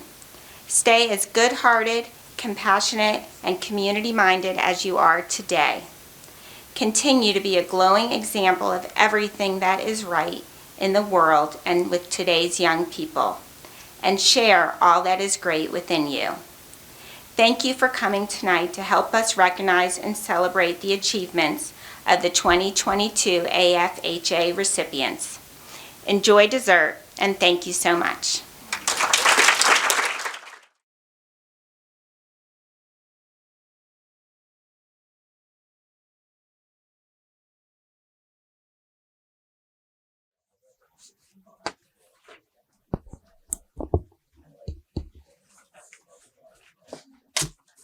Good evening.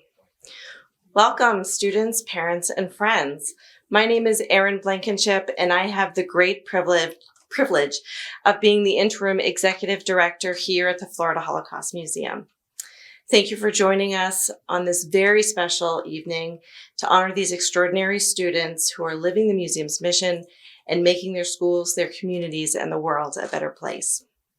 Before we go any further, I just want to remind everybody to please silence your cell phones. Thank you. This is truly one of our favorite nights of the year. If you have been concerned about the future of the world, meeting these students should give you hope. If these are our future leaders, we are in really good shape. To begin our evening, can we have a round of applause for our humanitarians here?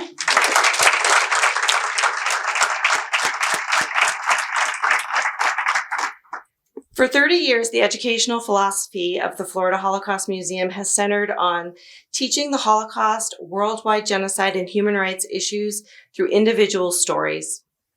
The goal is to connect one person to one person, translating statistics into individuals.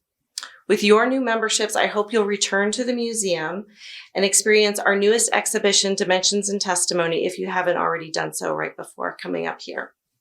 This experience allows us to have real-time conversations with Holocaust survivors for generations to come.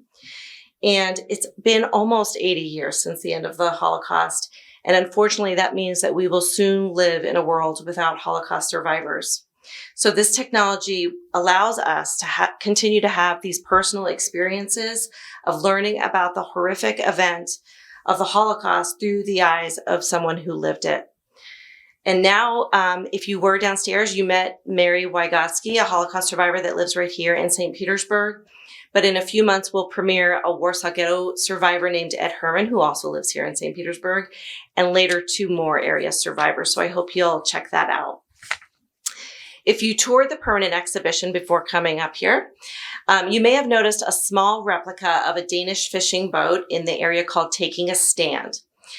This boat helps us tell the story of the Danish rescue of the Jews during the Holocaust.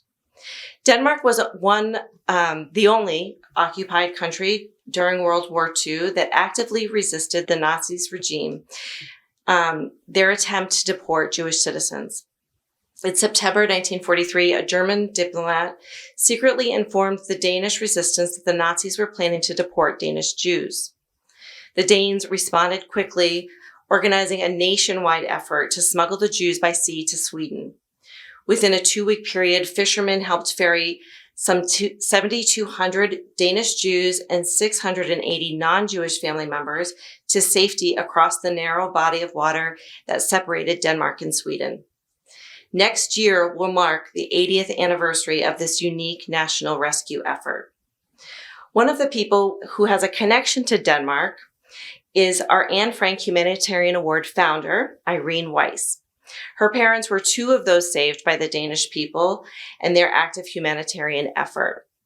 We thank her for paying it forward to recognize the students who are standing up for what is right and bettering their schools and community today. Mrs. Weiss couldn't be here tonight, but I spoke to her earlier this morning, and I know she wishes she could be. And now I'd like to introduce you to the people who have made tonight possible. First, our wonderful chair of the Anne Frank Humanitarian Award, Traci Klein. If you'll just stand, thank you. A very special thank you to Susan Ballinger, our program coordinator. Where's Susan? There's Susan. She and Traci have worked behind the scenes for almost a year to make tonight possible. I also want to thank Brandon Redman, who I don't think is here, but he is our volunteer coordinator and helped us make sure that we were well staffed with our amazing volunteers this evening. And I also want to thank those folks because without our volunteers, we couldn't do anything that we are able to accomplish. These events, our exhibitions, keeping our doors open. So we're very grateful to our volunteers and all of the staff who have either worked leading up to tonight or here this evening, making it successful. And so now it's my great pleasure to introduce the Anne Frank Humanitarian Award Chair, Traci Klein.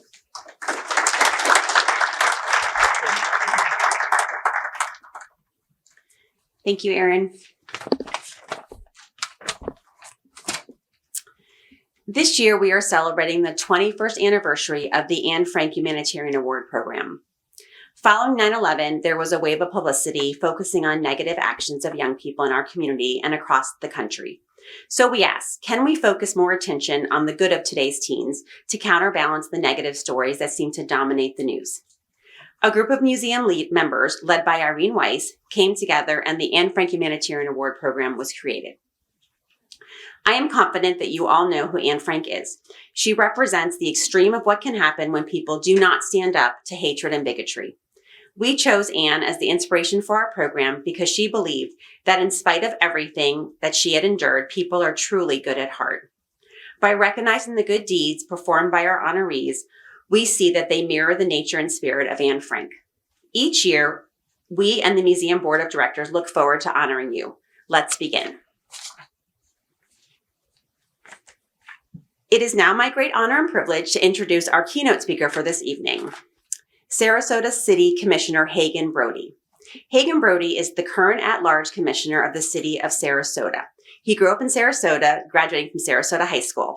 He attended the University of California, Santa Barbara, then received his law degree from the University of Miami. In 2015, he was awarded the Sarasota County Bar President's Award for Community Service. He was elected to the Sarasota City Commission in 2017 and served as mayor of Sarasota from 2020 to 2021. Commissioner Brody currently sits on the Teen Court of Sarasota Board of Directors, the Juvenile Justice 12th Circuit Advisory Board, and the Sarasota County Tourist Development Council. Mr. Brody?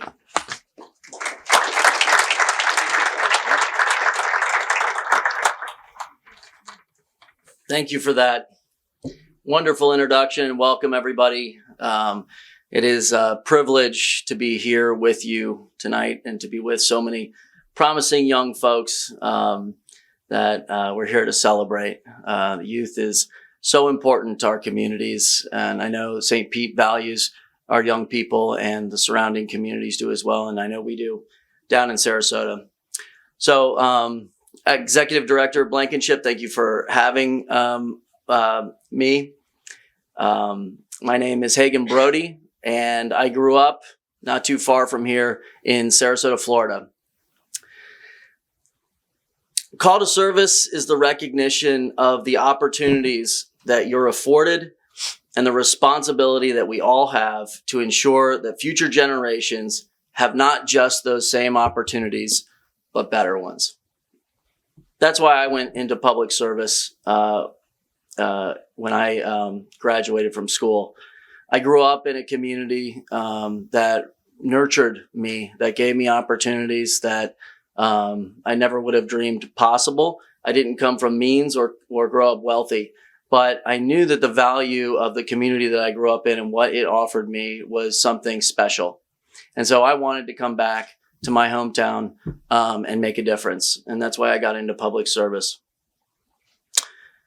Today, though, these award recipients we honor in Anne Frank's name and the significant impact she's had on future generations regarding the dangers of anti-Semitism, racism, and intolerance, and the inspiration for future generations to fight for a better and more inclusive world. And I got to tell you, that's more important today than it's ever been. Obviously, we live in a divided and divisive world at times.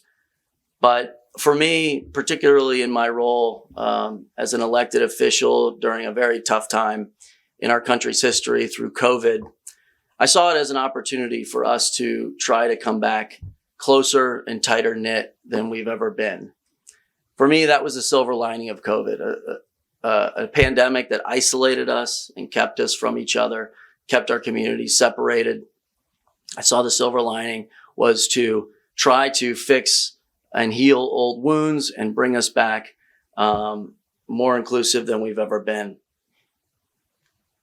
Anne Frank lived in a time when divisions and prejudice literally just fractured the world to its core, severed the fabric of our shared humanity. My grandfather on my dad's side, his family immigrated to the United States to flee anti-Semitism in Eastern Europe at the turn of the century. And when he enlisted and fought in the Second World War, he was a medic, went up through the heart of Africa and into the worst of Europe. I heard many stories from him from that time, or of him during that time. But the one that stuck with me the most was how he treated the combatants, and particularly enemy combatants. He saved a lot of Allied lives over the course of his service to our country.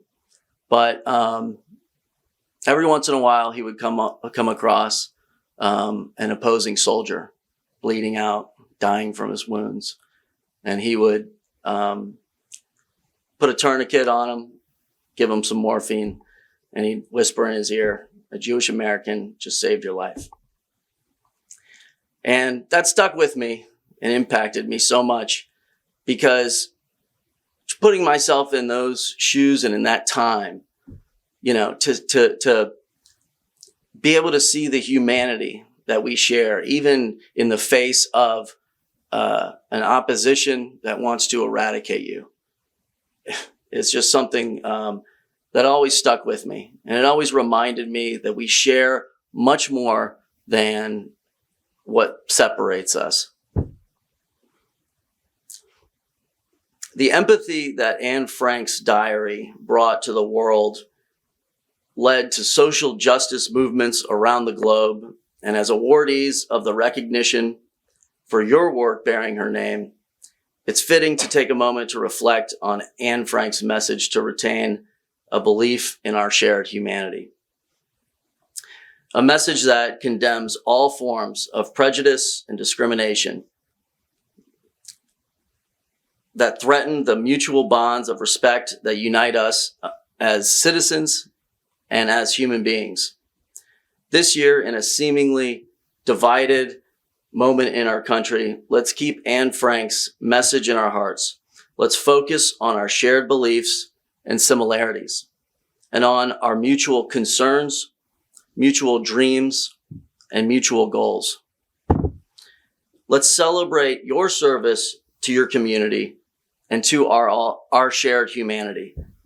I want to congratulate all of the award recipients and thank you to all of you who keep Anne Frank's message and mission alive and well. Thank you all. Thank you, Commissioner Brody. We'd like to take this opportunity to welcome Dr. Daniel Evans, Deputy Superintendent of Manatee County Schools. Can you please stand?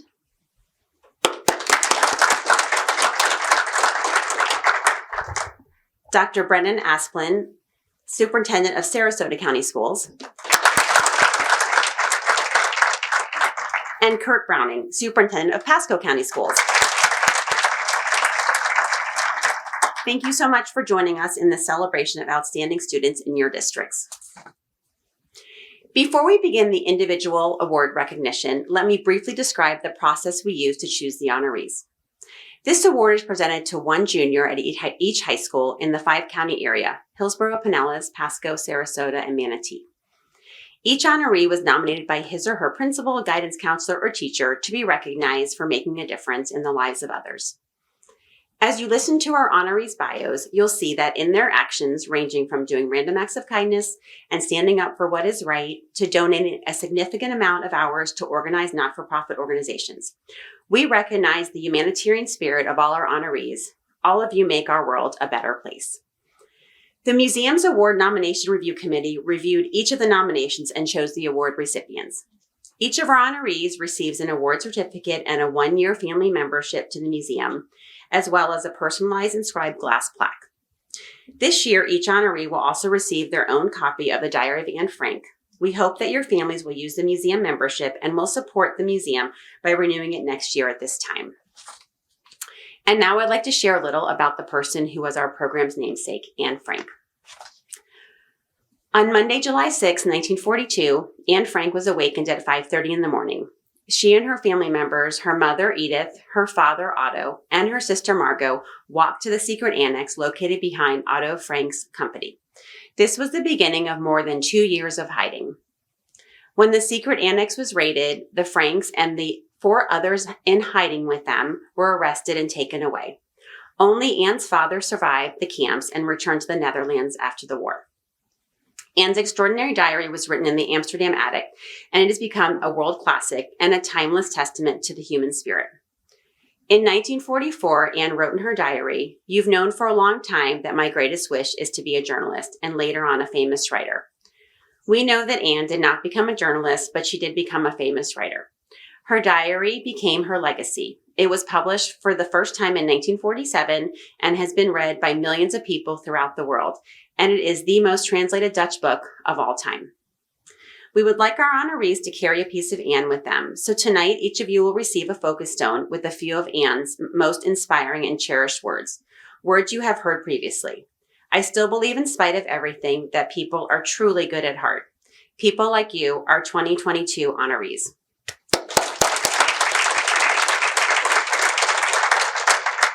And now we would like to individually recognize each award recipient, alphabetically by school. Each of you should have signed in earlier this evening so that we know you are here. So I'm going to go ahead and call by school. We're going to start with Manatee County. I'm going to call your name with your school. Please come up. Commissioner Brody, if you would come up, you'll take a picture with the commissioner, and Sherry will give us the thumbs up when the picture is good, and then we'll go ahead and read a little bit about you. So we're going to start with our Manatee County honorees. Our first one is Thomas Fellows from Bayshore High School.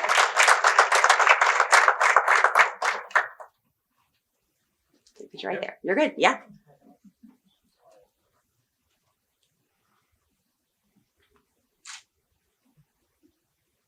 Okay. You can just stand right there while I read about you. Most favorite thing for a teen to do, right? You'll be in good company. Thomas enjoys helping those around him and making a difference in school and his community. Respectful, creative, curious, and a hard worker, Thomas is described as having a beautiful heart. He's seen as a student leader in Bayshore High School's AVID program and is often found helping peers during tutorials and with their other classes. He also tutors students at Lee Middle School. Thomas has been instrumental in the success of the Hygiene Drive, the Cuba Clothing Drive, collecting clothing delivered to students in Cuba by an AVID teacher, and Rock Around the Shore. During his winter breaks, Thomas volunteers at G.T. Bray Recreation Center. He helps set up concessions and preparing the soccer fields before games. He spends time with the youth teams and teaching them fun moves or helping with coaching. Congratulations, Thomas. And you'll head that way. Congratulations.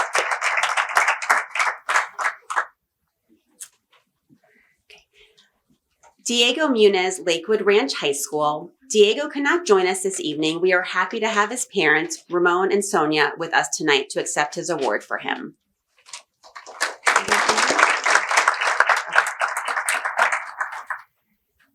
Diego has a high awareness of the impact the smallest gesture of kindness can have on a person and is dedicated to work toward making the world a better place. A gifted scholar serving as a Manatee County STEM program coordinator and skilled athlete, Diego makes sure to find time to volunteer and help others. He is involved in the pilot program of Hope Ambassadors, a Florida Department of Education initiative. Hope Ambassador clubs participate in community projects, service events, and after-school activities that demonstrate how simple acts of kindness can change lives, both peer mentors and those they would be helping. At Lakewood Ranch High School, Diego and his parents organized the cleanup of the Memorial Garden in the school courtyard. He has participated in community service projects with the Key Club, serves on the Blood Drive Committee, and helped at a farm providing animal therapy for the disabled.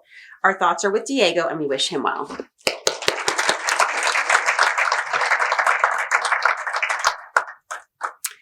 Ella Emmerich, Manatee High School.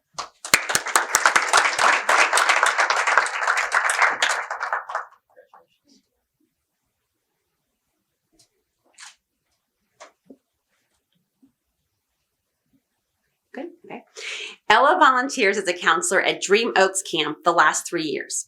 Dream Oaks Camp is run by the Foundation of Dreams organization and offers children with special needs or chronic illness the opportunity to learn, grow, and enjoy the experience at away from home camp.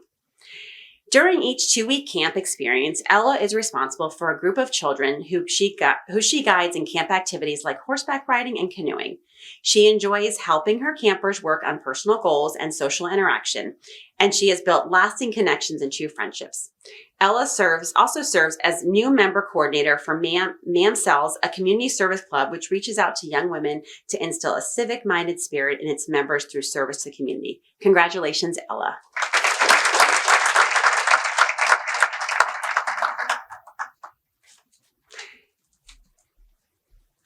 Caitlin Traxler, Manatee School for the Arts.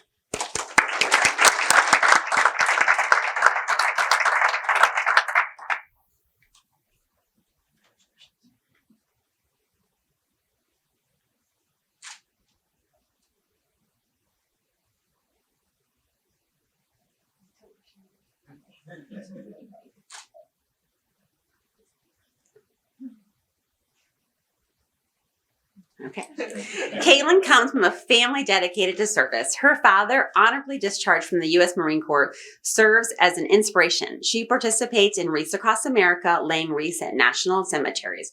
She feels honored to participate in such a humble way to honor others. At school, she has been a student leader from early on, starting with serving as student leader of the 7th grade Advanced Academic Academy, where she worked with A Daily Bread, a food pantry serving the needy. She organized and collected for a clothing drive with very little assistance. While many would have been frustrated by the lack of support, Caitlin gracefully completed her work and took pride in her accomplishments. Caitlin also volunteers with Feed St. Pete and Reach St. Pete. Caitlin has a heart for those less fortunate than herself, and her work serving others gives her a sense of direction and purpose in life. Congratulations, Caitlin.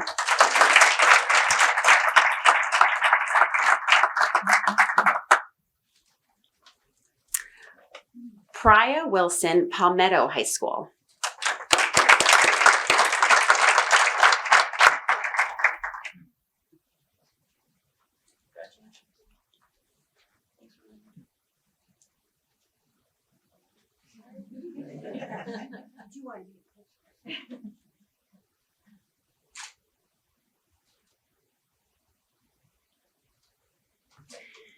When COVID restrictions canceled many service activities, Priya sought out opportunities. Despite the challenges, she has accumulated over 100 hours of community service. When she learned that visitors were prohibited at nursing homes, Priya spent hours making cards to send to the residents. She participated in Dive Into Reading by reading to children via Zoom. She recognizes the importance of public libraries in the community, especially for youth, from promoting literacy to providing access to technology. She volunteers at Rocky Bluff Library, shelving books and performing other tasks. As a volunteer for Feeding Empty Little Tummies, Priya prepared food bags for children in the community to take home for the weekends and helped with organizing and cleaning the facility. Priya's dedication to seeking out opportunities to help her community despite challenges posed by the COVID-19 pandemic and social distancing protocols proves her dedication to better the lives of others under any circumstance. Congratulations, Priya.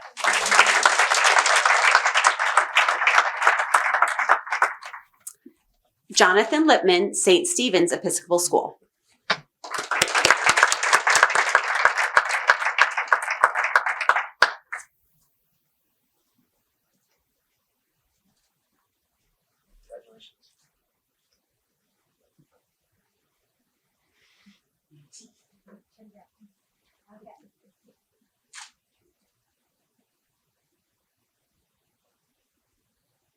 Okay. Jonathan's dedication to service and humanitarian outreach is ingrained in his character. He dedicates himself to service and spreading kindness. At St. Stephen's School, Jonathan serves on the Honor Council, treating peers with compassion and respect. He sees his role on the council as helping to build a community of trust. He serves as vice president of the St. Stephen's Junior Classical League and as a participant in the Global Scholars of Distinction program. He contributes to student forums working to promote resource equity. Jonathan devotes free time to the Boys and Girls Club as a STARS after-school program group leader, helping students with homework and overseeing activities. He also served on the board of directors of the Sarasota Technology Users Group, helping make access to technology equitable. The group provides computer training and refurbishes computers to donate to nonprofits and individuals in the community who otherwise would have no access to technology. Congratulations, Jonathan.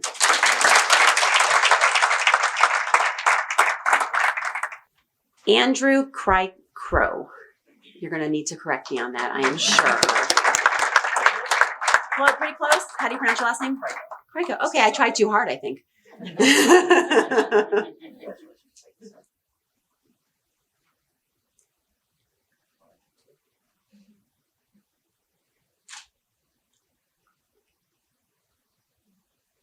And I got so caught up in his name, I didn't say he's from Southeast High School. Andrew is creative, collaborative, and adaptable. Working with others comes easily to him, and he demonstrates leadership in all he does. He comes to this from his experience as a Boy Scout, where he attained Star Scout and Life Scout rank. He is eager to share his skills in engineering and other STEM fields with younger students to uplift them and help them improve their future. One of his favorite activities is volunteering at the Suncoast Science Center's Fallhaber Fab Lab, where he works on hands-on projects with young students on science and engineering learning projects. He also assisted with renovations at the lab. Andrew also recognizes the importance of preserving our natural environment and has been recognized by Mosaic for building osprey nesting platforms. Congratulations, Andrew.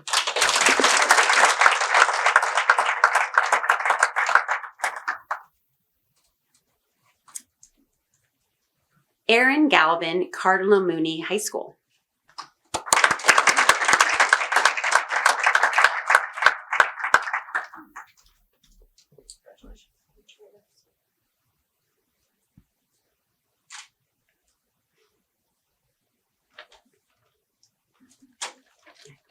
Last year, Erin volunteered at the Extended School Year Program for Exceptional Student Education in the pre-K classroom. She took a hands-on role with the young students. She helped students at the car and bus lines, accompanied them to the cafeteria, and assisted them with their basic daily needs, and assisted the teacher by coaching pre-academic and social skills. At Our Lady of the Angels Catholic Church, Erin assists with Vacation Bible School, acting as a station leader and core planning team member. She is a member of the peer ministry team and middle school youth group leader at Our Lady of Angels. While on a mission trip to Glen Mary Missionary in Southern Tennessee, she led groups at a summer camp for migrant students and provided community service in the area. In recognition of her community service and altruism, Erin was awarded the Schuher Family Award Scholarship during her freshman year at Cardinal Mooney High School. Congratulations, Erin.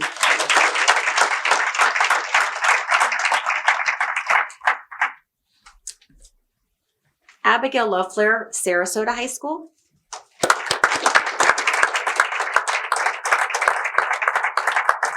This was your high school, Commissioner, is that right? All right, there you go.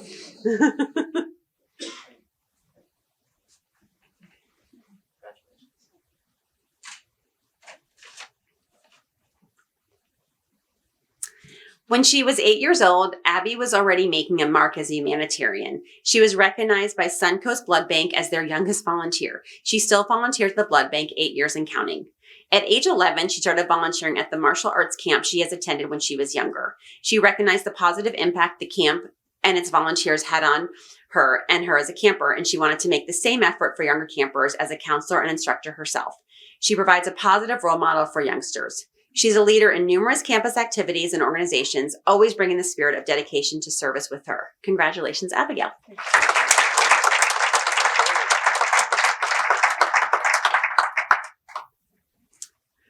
Raphael Fabi Anik, Sarasota Military Academy.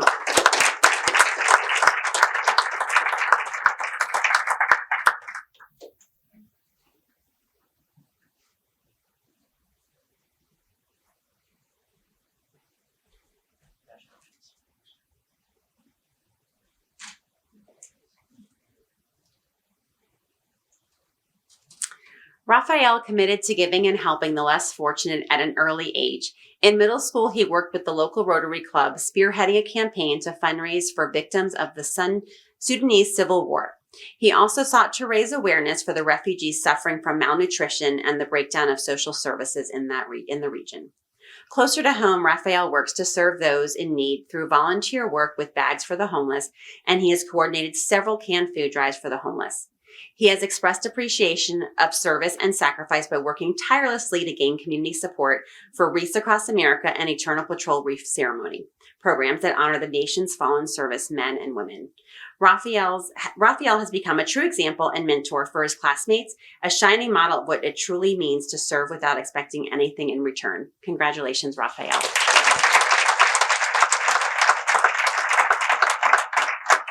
And at this time, I'm going to pass the microphone over to my friend Mary Reinhardt, who is our Pasco County Chair and has worked tirelessly to get volunteers to come out to the Pasco County schools. So, Mary, take it away.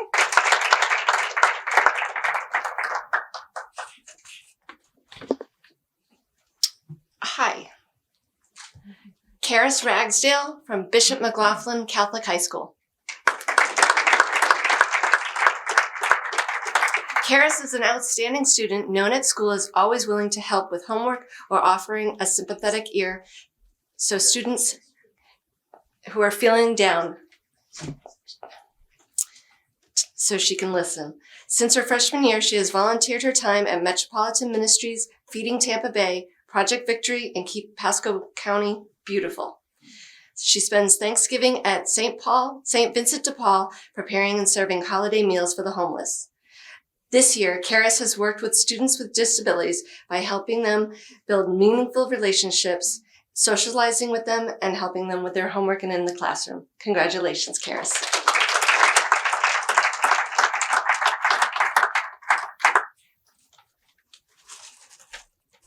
McKenna Yingling, Cypress Creek High School.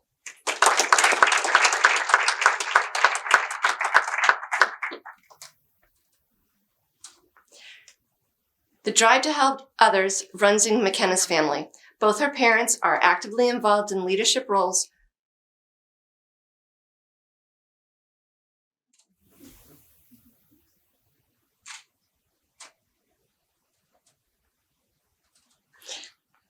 The Drive to Help Others runs in McKenna's family. Both her parents are actively involved in leadership roles with Boys and Girls Clubs and Rotary.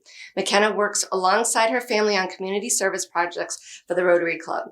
She received her Silver Award from Girl Scouts of America, one of the highest service awards granted by the organization. She is now a counselor in training for the Girl Scouts and continues to assist with their community projects. McKenna is president of the Lady Coyote Engineering Club, which not only enriches enriches budding engineers, but provides volunteers for community events such as Halloween Safe Zone, which offers a safe and fun experience for neighborhood children. Together with her teammates on the basketball team, she has organized campus cleanup and staff appreciation events. Congratulations, McKenna.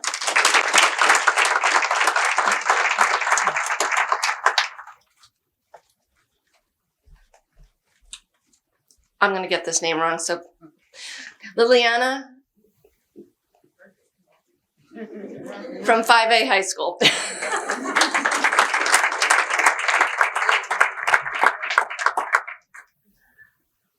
And that's okay. How do you pronounce your last name? Gargano.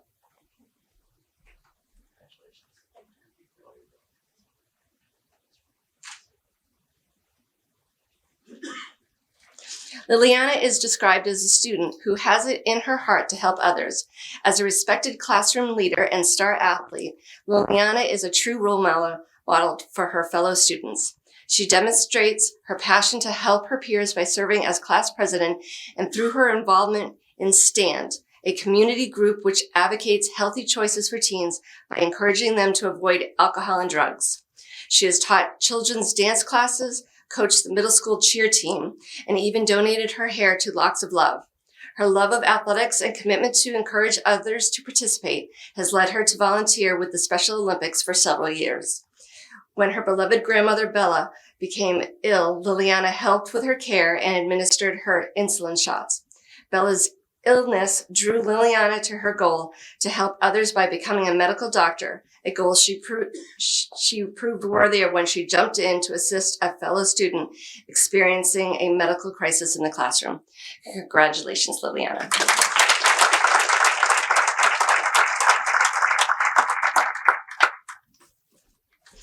Elvira Ramick, Gulf High School.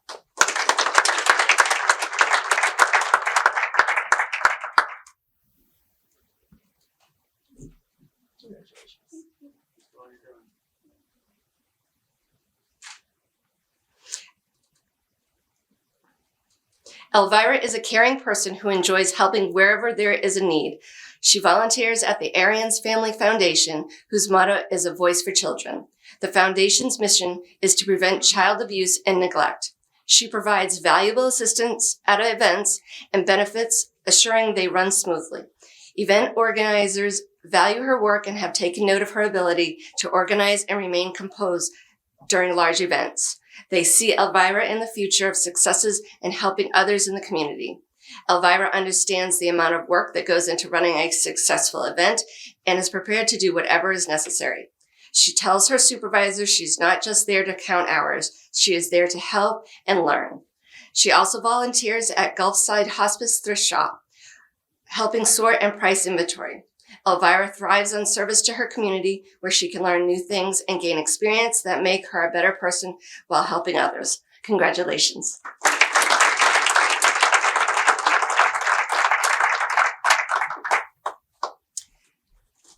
Nicholas DePinto, Hudson High School.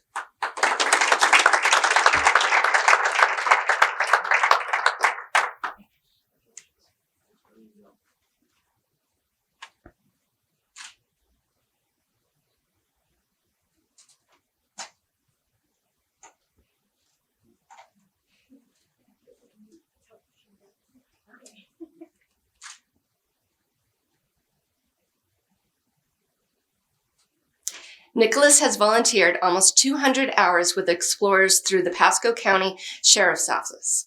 The Explorers program provides an opportunity for teenagers to experience the basics of law enforcement and learn leadership, interpersonal skills, and problem solving.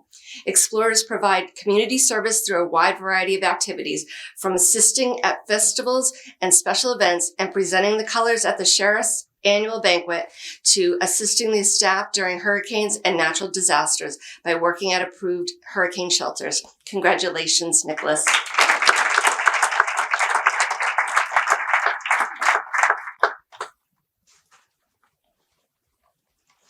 Haley Sansone, J.W. Mitchell High School.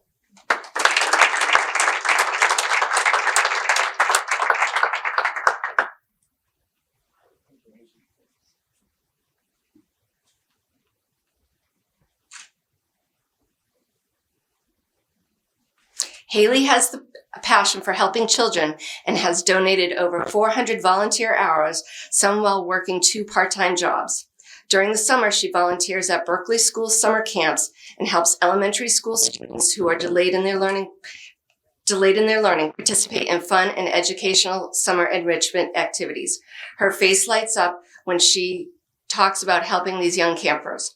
Dedication to service is a family tradition. Haley's family holds an annual golf tournament to raise funds for the Leukemia and Lymphoma Society of Tampa Bay. The Sanpar Leukemia Benefit Tournament supports research and directly supports families impacted by cancer. Haley's teachers know her as a kind and considerate in the classroom, always willing to help others with a smile. Her goal is to become a NICU nurse one day, dedicated to helping those most vulnerable. Congratulations, Haley.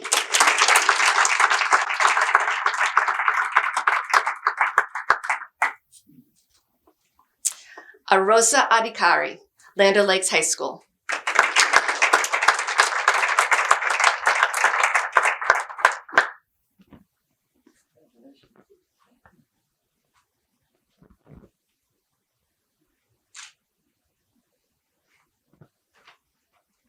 Arosa is known as genuinely kind-hearted, giving individual who goes out of her way to help others. She is reliable, responsible, and always looking for opportunities to make a difference. An outstanding student in STEM subjects, she is a much sought-after tutor to younger students at school. Motivated by her young cousin who lost her mother when she was very little, Arosa decided to help her become the best she can be by motivating her along the way and working to make sure systemic barriers don't hold her back. The same objective is a driving force in her work with her peers. She is passionate about gender equity and is dedicated to learning how to bridge disparities that exist in STEM fields. Over the summer, Arosa works with young students at a summer coding camp, teaching them to understand technology on her own time. She offered an 8-hour coding workshop for teens, emphasizing the power and potential technology has in the changing world. Congratulations, Arosa.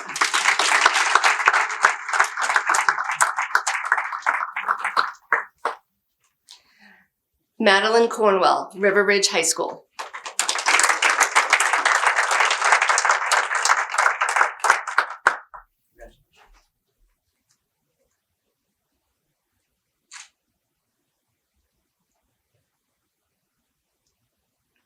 One of Madeline's teachers tells us that the moment Maddie walked into her classroom, she saw in her someone with a servant's heart.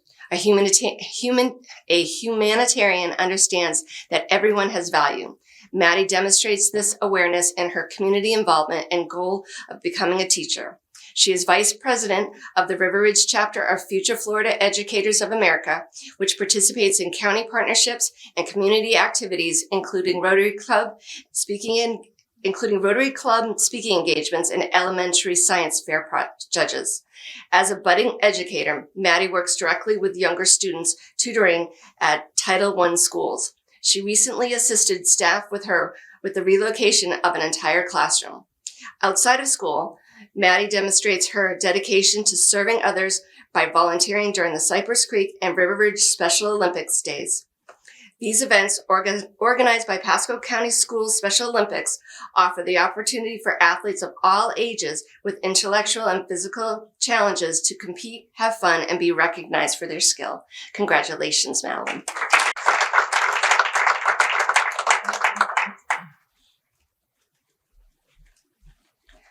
Benjamin Borton, Sun Lake High School.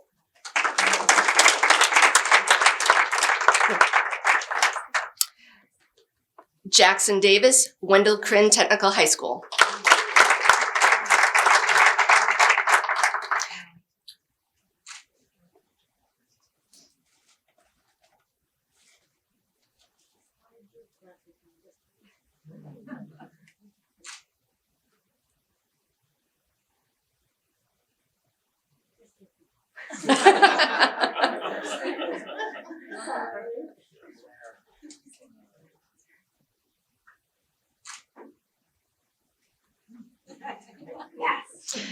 Jackson has a proven track record of taking action to help in the community.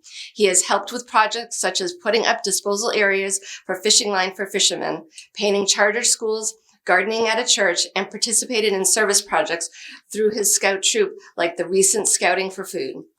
Currently, he is working towards achieving the rank of Eagle Scout.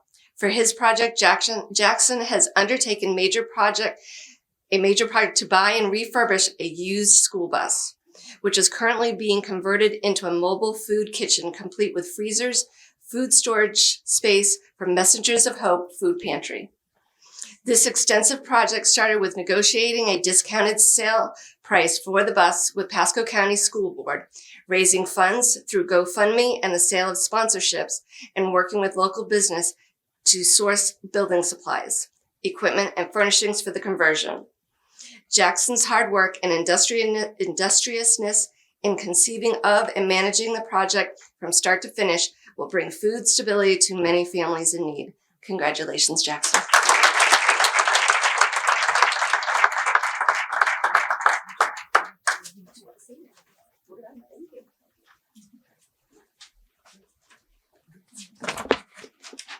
If by some chance you are missed, please do not be shy and raise your hand. We're good? Oh, we are? Okay, what school? Gainforth High School. Okay, hang on. We don't want to miss anybody. Why don't you come up? Sorry.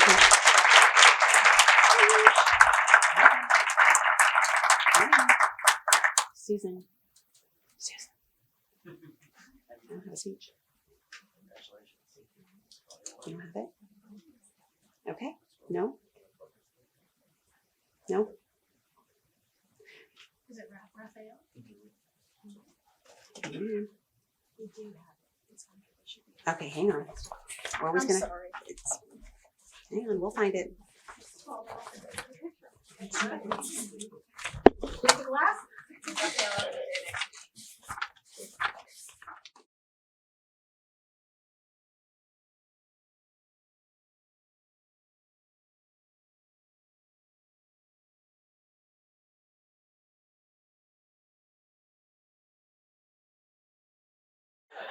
Raphael Carant and Claude High School.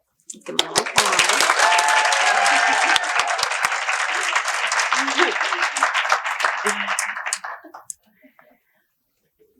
Hang on. Okay, hang on.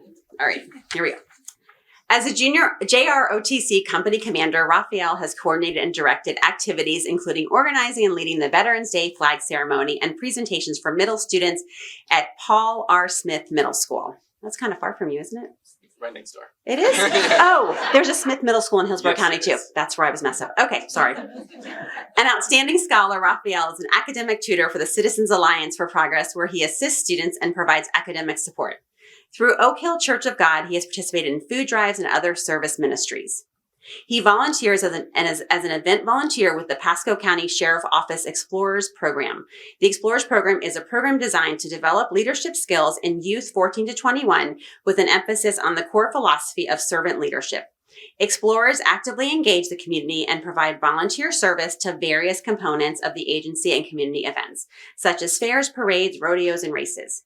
Raphael has donated over 100 hours of service to his community. Congratulations, Raphael.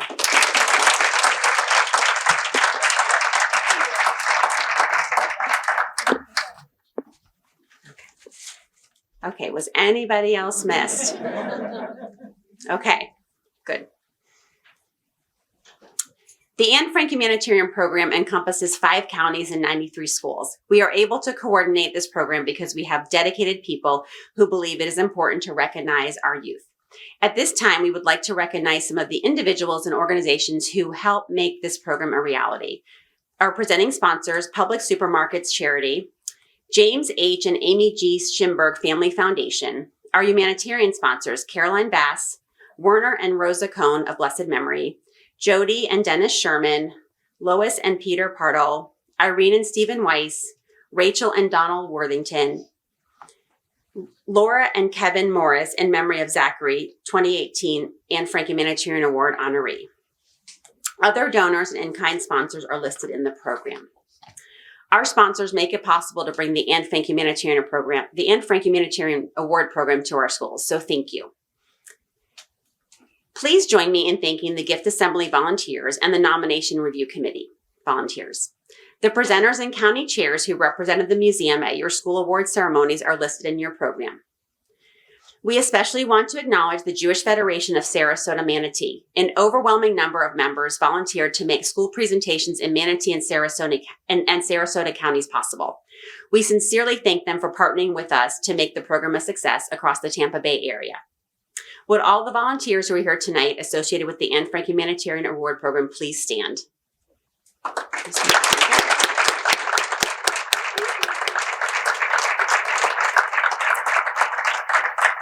We would also like to thank the museum staff.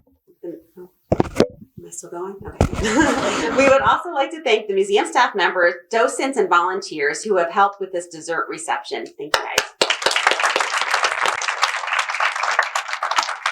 Most of all, thank you, the parents and families of these amazing young people. Your children are shining ambassadors and represent ideals that you have carefully nurtured. Please stand.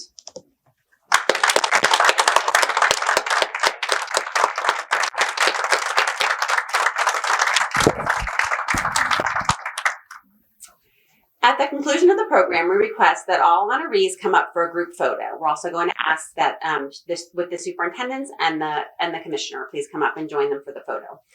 Parents, please allow the photographer to take the group photo, and then you will have an opportunity to take individual photos as well.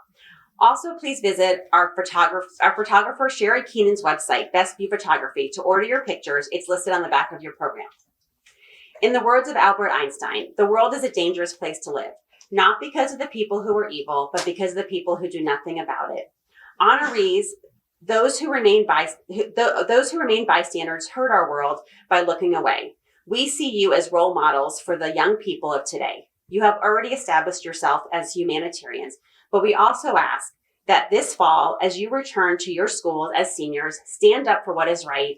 Don't be a bystander. Somebody will thank you for not turning away. As the granddaughter of a Holocaust survivor, I thank you for not turning away.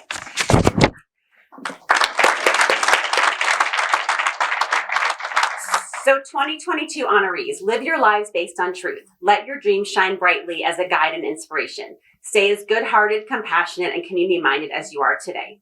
Continue to be a glowing example of everything that is right in this world and with today's young people, and share all that is great within you. Thank you for coming to help us recognize and celebrate the achievements of the 2022 Anne Frank Humanitarian Award recipients. Enjoy dessert.